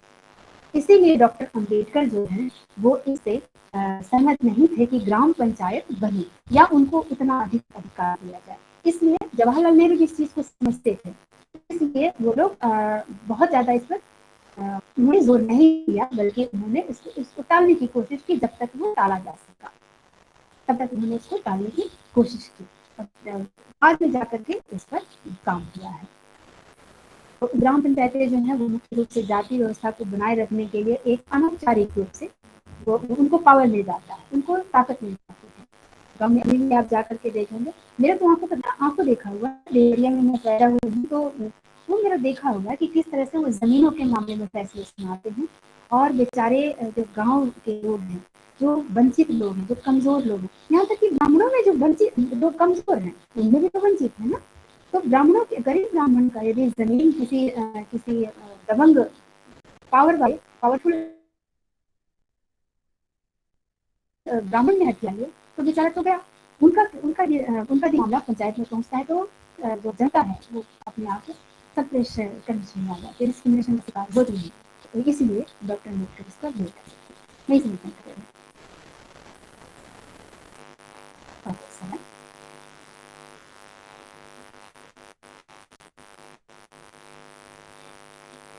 Good afternoon ma'am. Ma'am Ambedkar ji के थोड़ा दार्शनिक विचारों पे थोड़ा कुछ बता देती हूँ। उनका दार्शनिक विचार दार्शनिक विचार उनका सबसे बड़ा दार्शनिक विचार जो है वो है नवयान। इस पर बात करती ही जब सबकी बातचीत जब सबके सवाल आ जाते तो हम जरूर इस पर बात करते, लेकिन वो आपने सवाल उठाया है। बाकी दार्शनिक विचार तो हम कहीं ना कहीं पढ़ते ही हैं। नवयान जो है इनका जो बौद्ध दर्शन के भीतर जो विचार है ये बहुत कम लोगों को मालूम है, बल्कि कई इतिहासकार जो विपिन चंद्र इतिहासकार जो हैं वे बार बार वो उन्होंने अपनी किताब में लिखा भी है कि डॉक्टर अम्बेडकर ने बौद्ध धर्म इसलिए अपनाया क्योंकि इसको मानने से आरक्षण खत्म नहीं होता। उन्होंने इस्लाम या फिर सिख धर्म इसलिए नहीं अपनाया क्योंकि उसमें आरक्षण नहीं था। विपिन चंद्र भी इस बात को या तो जानते नहीं थे या फिर जानबूझ करके उन्होंने इग्नोर किया कि नवयान उन्होंने इसको क्यों अपनाया, उन्होंने बौद्ध धर्म को ही क्यों अपनाया। बौद्ध धर्म में उन्होंने गौतम बुद्ध के तमाम विचारों से वो सहमत बिल्कुल भी नहीं थे। उन्होंने उनके बहुत सारे विचार, जैसे उन्होंने थेरवाद को बिल्कुल मान्यता नहीं दी। उन्होंने उनके जो हीनयान है, हीनयान में हम क्या देखते हैं, दुखवाद पर बहुत ज्यादा जोर है। जो उनके 4 आर्य सत्य हैं कि जीवन दुखमय है, दुख का कारण मिथ्या है वगैरह, जो 4 सत्य हैं, डॉक्टर अम्बेडकर ने इसको खारिज कर दिया। बोला ये हमारे नवयान में बिल्कुल नहीं रहेगा। जीवन में दुख और सुख दोनों है और दोनों इसी धरती पर है, और सुख के लिए भी हम जिम्मेदार हैं और दुख के लिए भी हम ही जिम्मेदार हैं। ये उनका मानना था। और उन्होंने महायान को भी पूरी तरह से खारिज कर दिया। महायान को खारिज क्यों किया? इसलिए क्योंकि महायान जो है वो गौतम बुद्ध के उसको अवतारों को, जिनको हम बोधिसत्व कहते हैं। हालांकि ये बहुत बड़े दुर्भाग्य की बात है कि डॉक्टर अम्बेडकर को बहुत से लोग बोधिसत्व कहना शुरू कर चुके हैं, और जो कि वापस डॉक्टर अम्बेडकर की हत्या करने के बराबर है। हमारे वैचारिक दुनिया में डॉक्टर अम्बेडकर की हत्या करने के बराबर है उनको बोधिसत्व कहना। और डॉक्टर अम्बेडकर ने महायान संप्रदाय, जो बौद्ध धर्म का जो महायान था, उसको पूरी तरह से खारिज कर दिया। तंत्रयान, मंत्रयान, इन तमाम चीजों को उन्होंने खारिज कर दिया। बोला हमको इसकी जरूरत नहीं है। महायान उसमें जिसमें गौतम बुद्ध को एक अवतार के रूप में स्वीकार किया गया, बुद्ध के विष्णु के अवतार के रूप में स्वीकार किया गया है, उसको उन्होंने खारिज कर दिया। कह दिया कोई ईश्वर नहीं होता है, कोई ईश्वर नहीं होता है। इसलिए और ईश्वर के अवतारों की तो बात ही खत्म हो गई। और तंत्रयान और मंत्रयान, तंत्रयान भी आप जानते ही हैं कि तंत्रयान में तंत्रों की बात की जाती है, तंत्र मंत्र होते हैं। और आगे चल के वज्रयान भी चला, सिद्ध जिनके आधार पर अपने सिद्धांत को लेकर के आते हैं। उन्होंने बहुत बड़ा आंदोलन खड़ा किया था सिद्धों ने, उन्होंने ईश्वर को खारिज कर दिया था। तो गौतम बुद्ध जो है ये तमाम चीजों को खारिज करते हैं, इसको थेरवाद को भी और महायान को भी, हीनयान को भी, 4 आर्य सत्य को भी, ये बौद्ध धर्म के भीतर। और बौद्ध धर्म के बाहर उन्होंने हिंदू धर्म को खारिज कर दिया। हिंदू धर्म के तमाम देवी देवताओं को उन्होंने खारिज कर दिया, कहा कोई देवी देवता नहीं होते हैं। ईश्वर को ही खारिज कर दिया पूरी तरह से। ये उनके दर्शन का एक छोटा सा हिस्सा है। और उनके दर्शन का जो सबसे बड़ा हिस्सा है वो है शिक्षा। शिक्षा, अच्छी जिंदगी, अच्छे कपड़े पहनो। और इसीलिए वो 3 पीस सूट पहनते थे खुद भी, और कहते थे तुम भी सपने देखो, तुम भी पहन सकते हो जिस दिन तुमने सपना देखना शुरू कर दिया। किसे नाम मैं भूल रही, शायद उनका नाम काफका है, जिन्होंने ये कहा था कि यदि किसी की हत्या करनी हो, किसी व्यक्ति के संपूर्ण जीवन की हत्या करनी हो, तो उसके आंखों से सपने हटा दो। और यदि किसी व्यक्ति को, किसी जाति को, किसी व्यक्ति को, किसी परिवार को ऊपर उठाना हो तो कुछ मत करो, सिर्फ उसकी आंखों में सपने बसा दो। सपने कैसे बसते हैं? व्यक्ति जब जागरूक होता है, जब व्यक्ति पढ़ता है, पढ़ना लिखना जब शुरू करता है। और यहीं से डॉक्टर अम्बेडकर के जो 3 पीस सूट पहनते थे, वो 3 पीस सूट एक सपना है। डॉक्टर अम्बेडकर जो है अपने कपड़ों के मामले में जवाहरलाल नेहरू को टक्कर दिया करते थे अपने समय में। उनके कपड़े भी उतने, डॉक्टर अम्बेडकर के कपड़े भी उतने ही शानदार होते थे, उतने ही जिसको कहते हैं प्रशंसनीय कहेंगे या फिर उसको सलीके वाले कहेंगे, जितने कि जवाहरलाल नेहरू के होते थे। और इसके लिए उनको बहुत आलोचना मिलती है। आपको गांधी जी के वर्क्स खड़ा करके, उनके अपोजिट खड़ा करके कि गांधी जी ने तो बिल्कुल गरीबों वाला कपड़ा पहना, गरीबों के साथ खड़े रहे। सवाल यहीं पे है कि गरीबों वाला कपड़ा पहन के हम गरीबों को सपना नहीं दिखा सकते।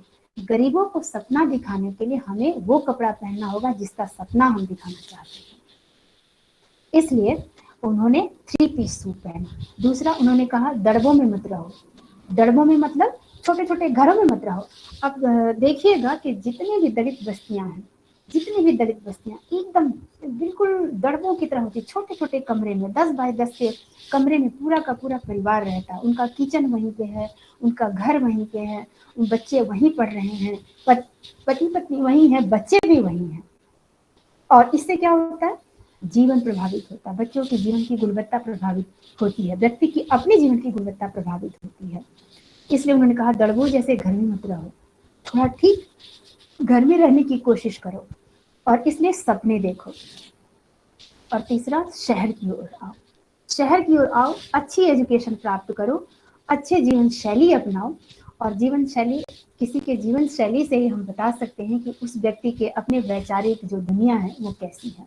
जैसे कहने को तो ये थोड़ा अजीब सा लगता है कि जैसे हम एक छोटी सी बात करते हैं, टेबल मैनर, जो हम लोग हमारा जो डाइनिंग टेबल होता है वो टेबल मैनर। अब हम ये कहेंगे कि भाई टेबल मैनर की बात करते हुए हम तो उन लोगों की इंसल्ट कर रहे हैं जो कि पत्तल पर खाना खाते हैं, जो या फिर जो केले के पत्ते पर खाना खाते हैं। बिल्कुल भी नहीं। यदि हम कपड़े पहन रहे, मान लीजिए कि मैंने कुर्ता पहना है, तो कुर्ता पहनने का ये मतलब तो कतई नहीं होता है कि मैंने साड़ी पहनने वालों का अपमान किया या फिर मैंने जीन्स पहनने वालों का अपमान किया, बिल्कुल नहीं है। मैं सिर्फ इतना कहना चाहती हूँ कुर्ता पहन करके कि कुर्ता पहनना भी एक सपना है और इसे अपनी आंखों में बसाना चाहिए। उन लोगों को कम से कम जरूर बसाना चाहिए जिनके शरीर पर चीथड़े होते हैं। डॉक्टर अम्बेडकर इसलिए कहते थे चीथड़े मत पहनो, चीथड़े मत पहनो, दड़बों में मत रहो, अच्छे कपड़े पहनो, अच्छे घरों में रहने की कोशिश करो, अपने जीवन शैली को, अपने रहन सहन के तरीके को बेहतर बनाओ। जितना बेहतर बनाओगे और विचारों को भी बेहतर बनाओ, आपके विचार जितने अच्छे होंगे, जैसे डॉक्टर अम्बेडकर इतना होने के बावजूद जितने हमारे नेता हुए हैं, हमारे जानकारी में जो बड़े प्रसिद्ध नेता जिनको हम देख सकते हैं, छोटे छोटे नेताओं की बात हम छोड़ दें, बड़े नेता हुए, जवाहरलाल नेहरू, गांधी जी या उनके समय के जितने लोग थे, वो सब के सब उनके साथ हम डॉक्टर अम्बेडकर को देखें तो डॉक्टर अम्बेडकर जिस हालात में रहे उसमें उनको आतंकवादी बन जाना चाहिए था, लेकिन वो नहीं बने। क्यों? क्योंकि वो ये मानते थे कि आपको अपने वैचारिक शुद्धता को, अपने वैचारिक समृद्धि को बेहतर करते रहना होगा, तब जाकर के आप बेहतर इंसान बन पाएंगे। और ये छोटा मोटा उनके दार्शनिक पक्ष का ये हिस्सा है।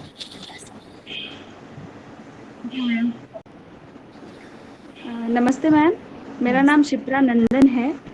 मेरा क्वेश्चन है मैम कि जो सोसाइटी में विमेन को लेकर के जितने भी रिचुअल्स हैं वो कहाँ तक विमेन के अपलिफ्टमेंट में या उनकी कंडीशन बेहतर बनाने से रोकने में रिस्पॉन्सिबल हैं?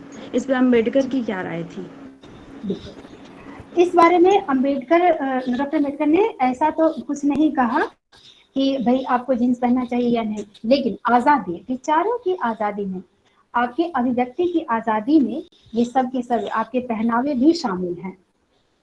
आपकी अभिव्यक्ति की आज़ादी। अभिव्यक्ति क्या होती है? अभिव्यक्ति का मतलब हम अपने आप को कैसा दिखाना चाहते हैं, हम अपने आप को, अपने विचारों को, अपने पहनावे को, अपने वेशभूषा को कैसा दिखाना चाहते हैं, इसकी आज़ादी है। उन्होंने जो ये 3 पीस सूट की बात की या कोट की बात की, उन्होंने ये थोपा नहीं, उन्होंने सिर्फ ये कहा कि आपको सपने देखने चाहिए। उन्होंने ये नहीं कहा कि एक कपड़ा, बस एक अच्छा कपड़ा कोट पैंट ही है ना, उन्होंने कहा कि आपको अच्छे कपड़े पहनने चाहिए। कोट पैंट जो है उस समय का सबसे ज्यादा इंटेलेक्चुअल कपड़ा माना जाता था। इंटेलेक्चुअल पढ़े लिखे लोग पहनते थे, क्योंकि अंग्रेजों का शासन था और अंग्रेजों का जो बनाया हुआ जितने उन्होंने वैचारिक परिदृश्य बनाए थे, उनमें उन्हीं का, जैसे कि आज हम मानते हैं कि गोरा होना ज्यादा अच्छी बात है काले होने से, काले होना अच्छी बात नहीं, हम मानते हैं, बहुत सारे लोग मानते हैं, गलत होने के बावजूद मानते हैं। उनके समय में, अम्बेडकर के समय में, कोट पैंट जो पहनता है, कोट पैंट सामान्य तौर पर पढ़ा लिखा व्यक्ति पहनता है, साथ में कोट पैंट वो व्यक्ति पहनता है जो समृद्ध है। उसी तरह से इसलिए हम ये कहेंगे कि जो कोट पैंट है वो एक प्रतीक है, अच्छे जीवन का, अच्छे सपने का प्रतीक है। अब रहा आपके सवाल किया कि महिलाओं के बारे में, जो अब बुर्का को ले लें, बुर्का पहनना उनकी अपनी पसंद होनी चाहिए जरूर, लेकिन बुर्का से आज़ादी भी मिलना उनका अधिकार है। और बुर्के से आज़ाद वो कैसे होंगी? ठीक वैसे जैसे भारत में घूंघट से। यदि हिंदू महिलाओं को कहा जाए कि आज से आपको ये दुपट्टा नहीं पहनना है, तो क्या ये सही चीज है? या मतलब दुपट्टा इंसान लड़कियां क्यों पहनती हैं दुपट्टा? अपने शरीर के ऊपरी हिस्से को, हमारे समाज का, पुरुष समाज का जो वैचारिक आयाम बना हुआ है, पुरुष समाज क्या करता है? यदि आप बिना दुपट्टे के जाती हैं, कहीं बाहर जाती हैं, तो पुरुष की नजर आपके शरीर के ऊपरी हिस्से पर वो घूरने में लगाता है, वो आपको एहसास दिलाता है कि आप अपने शरीर के इस हिस्से की वजह से आप हमसे 2 दर्जे की हैं, आप हमारे लिए आनंद भोग की वस्तु हैं, हम आपको इसी रूप में देखते हैं। लेकिन यदि महिला पहन के जाती है तो उसकी आजादी है। और लेकिन ये भी नियम बना लीजिए कि आज के बाद आपको दुपट्टा नहीं पहनना है, तो क्या ये आपको पसंद होगा? इसके बावजूद कि आप नहीं चाहती कि हाँ भाई दुपट्टा हमको नहीं पहनना, लेकिन यदि कहता है कि थोप दिया जाता है आज के बाद आपको दुपट्टा नहीं पहनना है, ये आपके आज़ादी के खिलाफ है, आपको हम आज़ाद करते हैं, तो आप क्या पहनेंगी ये आप तय करेंगी या फिर कोई दूसरा तय करेगा? साड़ी पहनना चाहेंगी या कुर्ता पहनना चाहेंगी या बुर्का पहनना चाहेंगी या घूंघट पहनना चाहेंगी, ये आपकी मर्जी होनी चाहिए।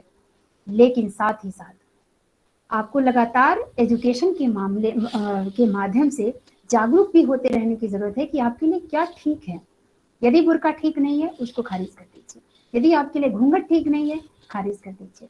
यदि स्कूल जाते समय या आप कहीं जॉब पर जा रही हैं और आपको मन नहीं करता है कि हाँ कोई महिला शादीशुदा, मन नहीं करता कि यहाँ से लेके यहाँ तक सिंदूर लगाए, और उसके घर वाले कहते हैं नहीं तुमको लगाना पड़ेगा, जितने संगठन है उनके समाज के कहते हैं कि नहीं आपको लगाना ही पड़ेगा क्योंकि भैया हमारे धर्म का प्रतीक है। लेकिन ये आपकी आज़ादी होनी चाहिए कि आप यहाँ से लेकर के यहाँ तक लगाएंगे या फिर नाम मात्र का लगाएंगे या नहीं लगाएंगे, क्योंकि ये जैसे जैसे हम तर्क करेंगे, शिक्षा आपको तर्क करना सिखाती है कि सिंदूर पहनेंगे तो पति जिंदा रहेगा, ऐसा तो कहीं नहीं लिखा है।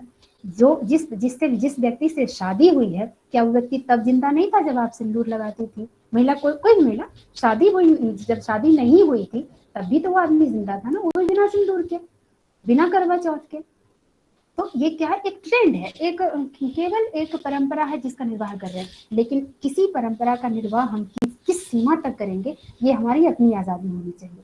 कोई हमको मजबूर नहीं कर सकता कि आप बुर्का पहनिए या फिर मत पहनिए, ये हमारी अपनी। और इसीलिए एजुकेशन की बात इसलिए की जाती है ताकि आप हमारे सोचने समझने की जो क्षमता है वो विकसित हो, हम समझ पाए कि हमारे लिए बुर्का सही है या नहीं, हमारी अपनी अभिव्यक्ति के लिए, हमारे अपने व्यक्तित्व के निखार के लिए हम अपने भीतर आत्मविश्वास ला पाए।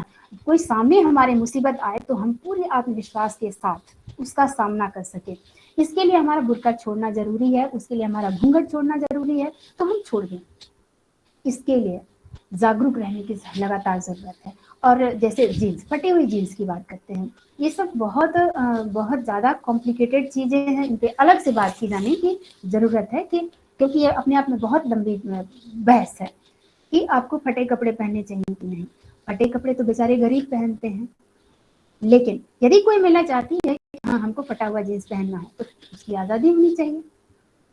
लेकिन अब आप लोग जानते होंगे कि दक्षिण भारत में बहुत सारे ऐसे दलित और वंचित, ओबीसी और एसटी जातियां ऐसी थी जिनके महिलाओं को ऊपर अपने अपने शरीर को, ब्रेस्ट को ढकने का बिल्कुल हक ही नहीं था। नडार इडवा नाम की जनजातियां इसके लिए काफी संघर्ष कर चुकी हैं। उनकी महिलाओं को बाकायदा आप इंटरनेट पे सर्च करेंगे तो आपको दिखाई देगा कि उनकी महिलाओं को पूरी तरह से नग्न रखा जाता था। और यदि वो जैसे मंदिर में कार्यक्रम है या राजा साहब या जैसे गांव के जमींदार या सामंत, उसने यदि कोई कार्यक्रम रखा है तो क्या करेगा वो, महिलाओं को, दलित महिलाओं को क्या करेगा, फूल वगैरह लेकर के बोलेगा तुम लाइन से खड़ी रहो। और वो उनका ब्रेस्ट पूरी तरह से खुला हुआ, बिल्कुल भी नहीं, कोई एक धागा तक नहीं है। और ये पुरुष यहाँ से गुजरते हैं, उनको भेड़ियों की तरह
सॉरी माफी चाहूंगी, थोड़ा सा इंटरनेट प्रॉब्लम हो गई थी।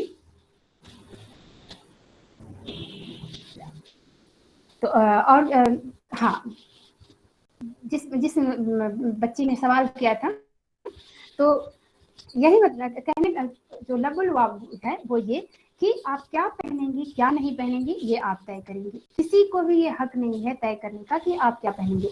क्या पुरुष ये अधिकार देते हैं कि महिलाएं तय करें कि वो क्या पहनेंगी क्या क्या नहीं? क्या महिलाएं ये सवाल उठाती हैं कि भाई आज से आप लोगों का कोट पैंट पहनना बंद, आज से आपका जीन्स पहनना बंद, आज से आप लोग केवल धोती पहनेंगे, जो हमारे पारंपरिक रूप से हिंदू पुरुष पहना करते थे, केवल धोती पहनेंगे और ऊपर एक चादर लेंगे। क्या महिलाओं ने ऐसे कोई नियम बनाए? नहीं बनाए। नियम किसके लिए बनते हैं? उनके लिए जिनको कंट्रोल करना है, जिन पर शासन करना है, जिनको अपने नियंत्रण में लाना है। जैसे दलित महिलाएं नहीं पहनेंगी कपड़े, दलित पुरुष घुटने से नीचे कपड़े नहीं पहनेंगे, ये भी उन्हीं का नियम था। घुटने से नीचे यदि किसी ने कपड़े पहने, दलित ये तो आप देख सकते हैं इंटरनेट पर जाकर के, तो उनके कपड़े फाड़ दिए जाते थे। ये था उनका नियम कपड़ों के मामले में। और खुद धरती को बुहारते हुए धोती पहनेंगे, उतने लंबे कपड़े।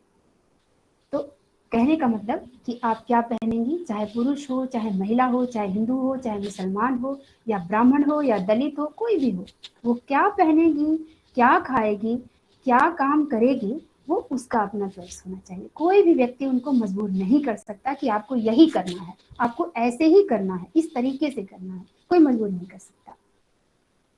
और कोई सवाल? Yes ma'am. मैम मेरा क्वेश्चन ये है कि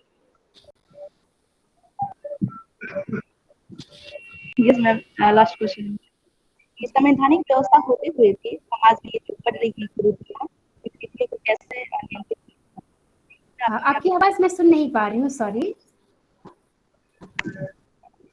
मैम। मेरा क्वेश्चन ये है कि संवैधानिक व्यवस्था होते हुए भी समाज में बढ़ रही कुरीतियां और विकृतियां जो है, इस पर कैसे नियंत्रण पाया जा सकता है? इस पर आपका क्या विचार है? आपके किचन में यदि चाकू है और बगल में सब्जी रखी हुई है काटने की, आप यदि वो चाकू उठा करके सब्जी काटेंगे नहीं तो सब्जी कटेगी क्या? नहीं कटेगी ना। चाहे आपका चाकू कितना ही सुंदर हो, कितना ही शानदार, कितना ही महंगा हो, यदि आप उसे उठा करके अपनी सब्जी काटेंगे नहीं बनाने के लिए, तो आप नहीं काट पाएंगे, फिर आप भूखे रह जाएंगे। तो इसके लिए जरूरी है कि जो नियम बनाए गए हैं उनको इम्प्लीमेंट करना। आखिर जो डॉक्टर अम्बेडकर के 3 सिद्धांत है जिन पर हम लोग बात कर रहे हैं, शिक्षित बनो, संगठित रहो, संघर्ष करो। तो शिक्षित बनते ही आपके पास ताकत आ जाती है, मतलब चाकू आ जाता है। संगठित रहो, संघर्ष करो, मतलब उठा करके सब्जी काटिए। आप उसको अपने जीवन में फॉलो कीजिए, हम उसको अपने जीवन में फॉलो करें, समाज उसको अपने जीवन में फॉलो करे, एक दूसरे के साथ खड़ा हो, और बातों में ही केवल नहीं, एक दूसरे के साथ फिजिकली आकर के खड़ा हो, एक दूसरे का मनोबल बढ़ाए, एक दूसरे की मदद करे। तब हम कहेंगे कि हाँ, डॉक्टर अम्बेडकर ने जब संविधान समर्पित किया था तो उन्होंने कहा था कि दुनिया का सबसे कमजोर संविधान भी यदि हो, लेकिन चलाने वालों की नीयत अच्छी हो, तो दुनिया के सबसे कमजोर संविधान से भी दुनिया की सबसे अच्छी व्यवस्था की जा सकती है। उस देश की जनता दुनिया की सबसे सुखी जनता हो सकती है।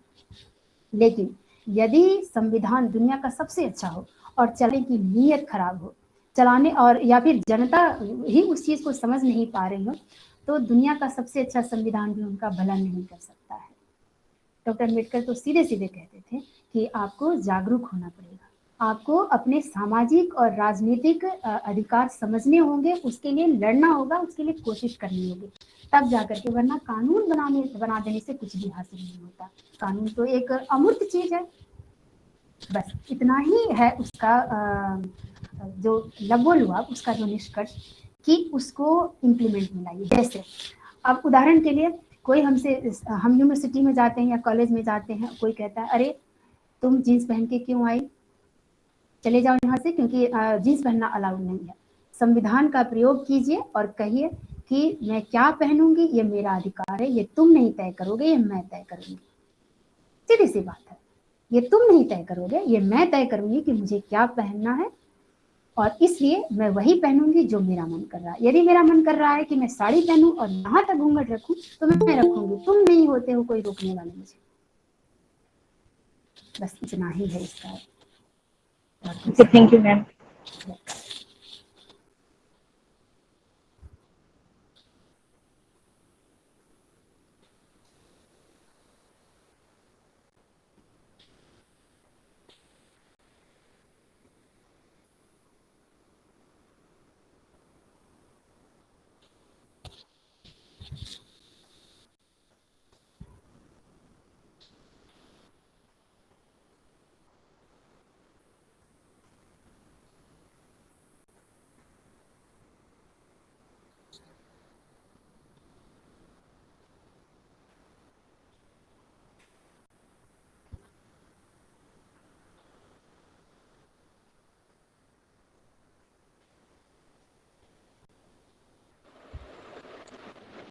धन्यवाद डॉक्टर शिवाजी, डॉक्टर शिव प्रकाश यादव। और हम तहे दिल से इतिहास विभाग को, खास करके डॉक्टर अनीता मैडम को धन्यवाद देना चाहेंगे कि उन्होंने वेबिनार की एक जो श्रृंखला शुरू की है कि कॉलेज में पठन पाठन के अलावा छात्रों को जो है कुछ जो है अन्य मतलब सांस्कृतिक कार्यक्रम के अलावा वेबिनार के माध्यम से उनकी ज्ञान में वृद्धि की जाए। और हम इसके अलावा जो है डॉक्टर कनकलता जी का जो है उनका बहुत धन्यवाद करना चाहूँगा कि आपने समय दिया और हम जो है ध्यान से संचित किया, और आपके आभारी हैं कि आपने जो है हमारे कॉलेज में और हमारे बच्चों को जो है अपने ज्ञान श्री से जो है उत्प्रोत किया। और डॉक्टर B.R. अम्बेडकर एक ऐसे महानुभाव हैं जिन्होंने एक नई दिशा दी, न केवल जो है भारत के दलित वर्गों को बल्कि एशिया के संपूर्ण दलित चिंतकों को जो है उन्होंने एक दिशा दी, एक बताया कि जो है क्या करना चाहिए। उन्होंने स्मृति को जलाया और उनका ये उद्देश्य नहीं था कि वो किसी ग्रंथ को जलाने उसकी प्रासंगिकता खत्म हो जो है महत्वहीन हो जाता है। उन्होंने यह कहते हुए जलाया कि जिस तरह से जो है जो इतने सारे किसी विशेष समुदाय को लेकर के या किसी विशेष वर्ण को लेकर के जो चीजें बताई गई हैं वह कभी भी और किसी भी तरह से जो है स्वीकार्य नहीं है। और मैं अपने साथी जो है डॉक्टर अब्दुल खलीक का भी धन्यवाद करना चाहूँगा, डॉक्टर अजीत पाल सर का भी धन्यवाद करना चाहूँगा, विवेक पाठक का भी धन्यवाद करना चाहूँगा और डॉक्टर नगेंद्र शर्मा का भी धन्यवाद करना चाहूँगा। और धन्यवाद की इस कड़ी में अंतिम रूप से जो इसके अंतिम लाभ प्राप्त करता है हमारे जो छात्र हैं, छात्र छात्राएं हैं, उनका भी धन्यवाद देना चाहूँगा कि आपके अंदर वो रुचि पैदा हो, वो क्यूरियोसिटी पैदा हो, जिज्ञासा पैदा हो, जिसके माध्यम से आप जो है कनक जी जैसे जो है आप जो है लाभान्वित होते रहें। और हम चाहेंगे बिहार विभाग से कि समय समय पर जो है इस तरह के आयोजन कराते रहें, जिससे कि छात्रों की प्रतिस्पर्धा बढ़ी रहे, एक रुचि बढ़ी रहे, जिज्ञासा बढ़ी रहे, ताकि वो न केवल कॉलेज में बल्कि जो है विश्वविद्यालय स्तर पर या फिर जो है अखिल भारतीय स्तर पर जो है अपने आप को उस तरह से प्रेजेंट करने के काबिल हों, अपने आप को वहाँ पर उस प्लेटफार्म पर पहुँचा सके जिसका जो है पहुँचाना जो है शिक्षा का लक्ष्य है, उसका जो है व्यक्ति के व्यक्तित्व का सर्वांगीण विकास ताकि हो सके। और इसी के साथ मैं अपनी वाणी को विराम देना चाहूँगा और इस वेबिनार की समाप्ति की घोषणा करता हूँ। धन्यवाद। आप सभी का बहुत बहुत धन्यवाद। और कॉलेज का विशेष रूप से मैं धन्यवाद करती हूँ कि मुझे आप लोगों के साथ बात करने का मौका उन्होंने उपलब्ध कराया। और सबसे अधिक मैं शिव जी को धन्यवाद दे रही हूँ कि उनकी वजह से ये सब कुछ मुझे आप लोगों से मिलने का, बात करने का मौका मिला।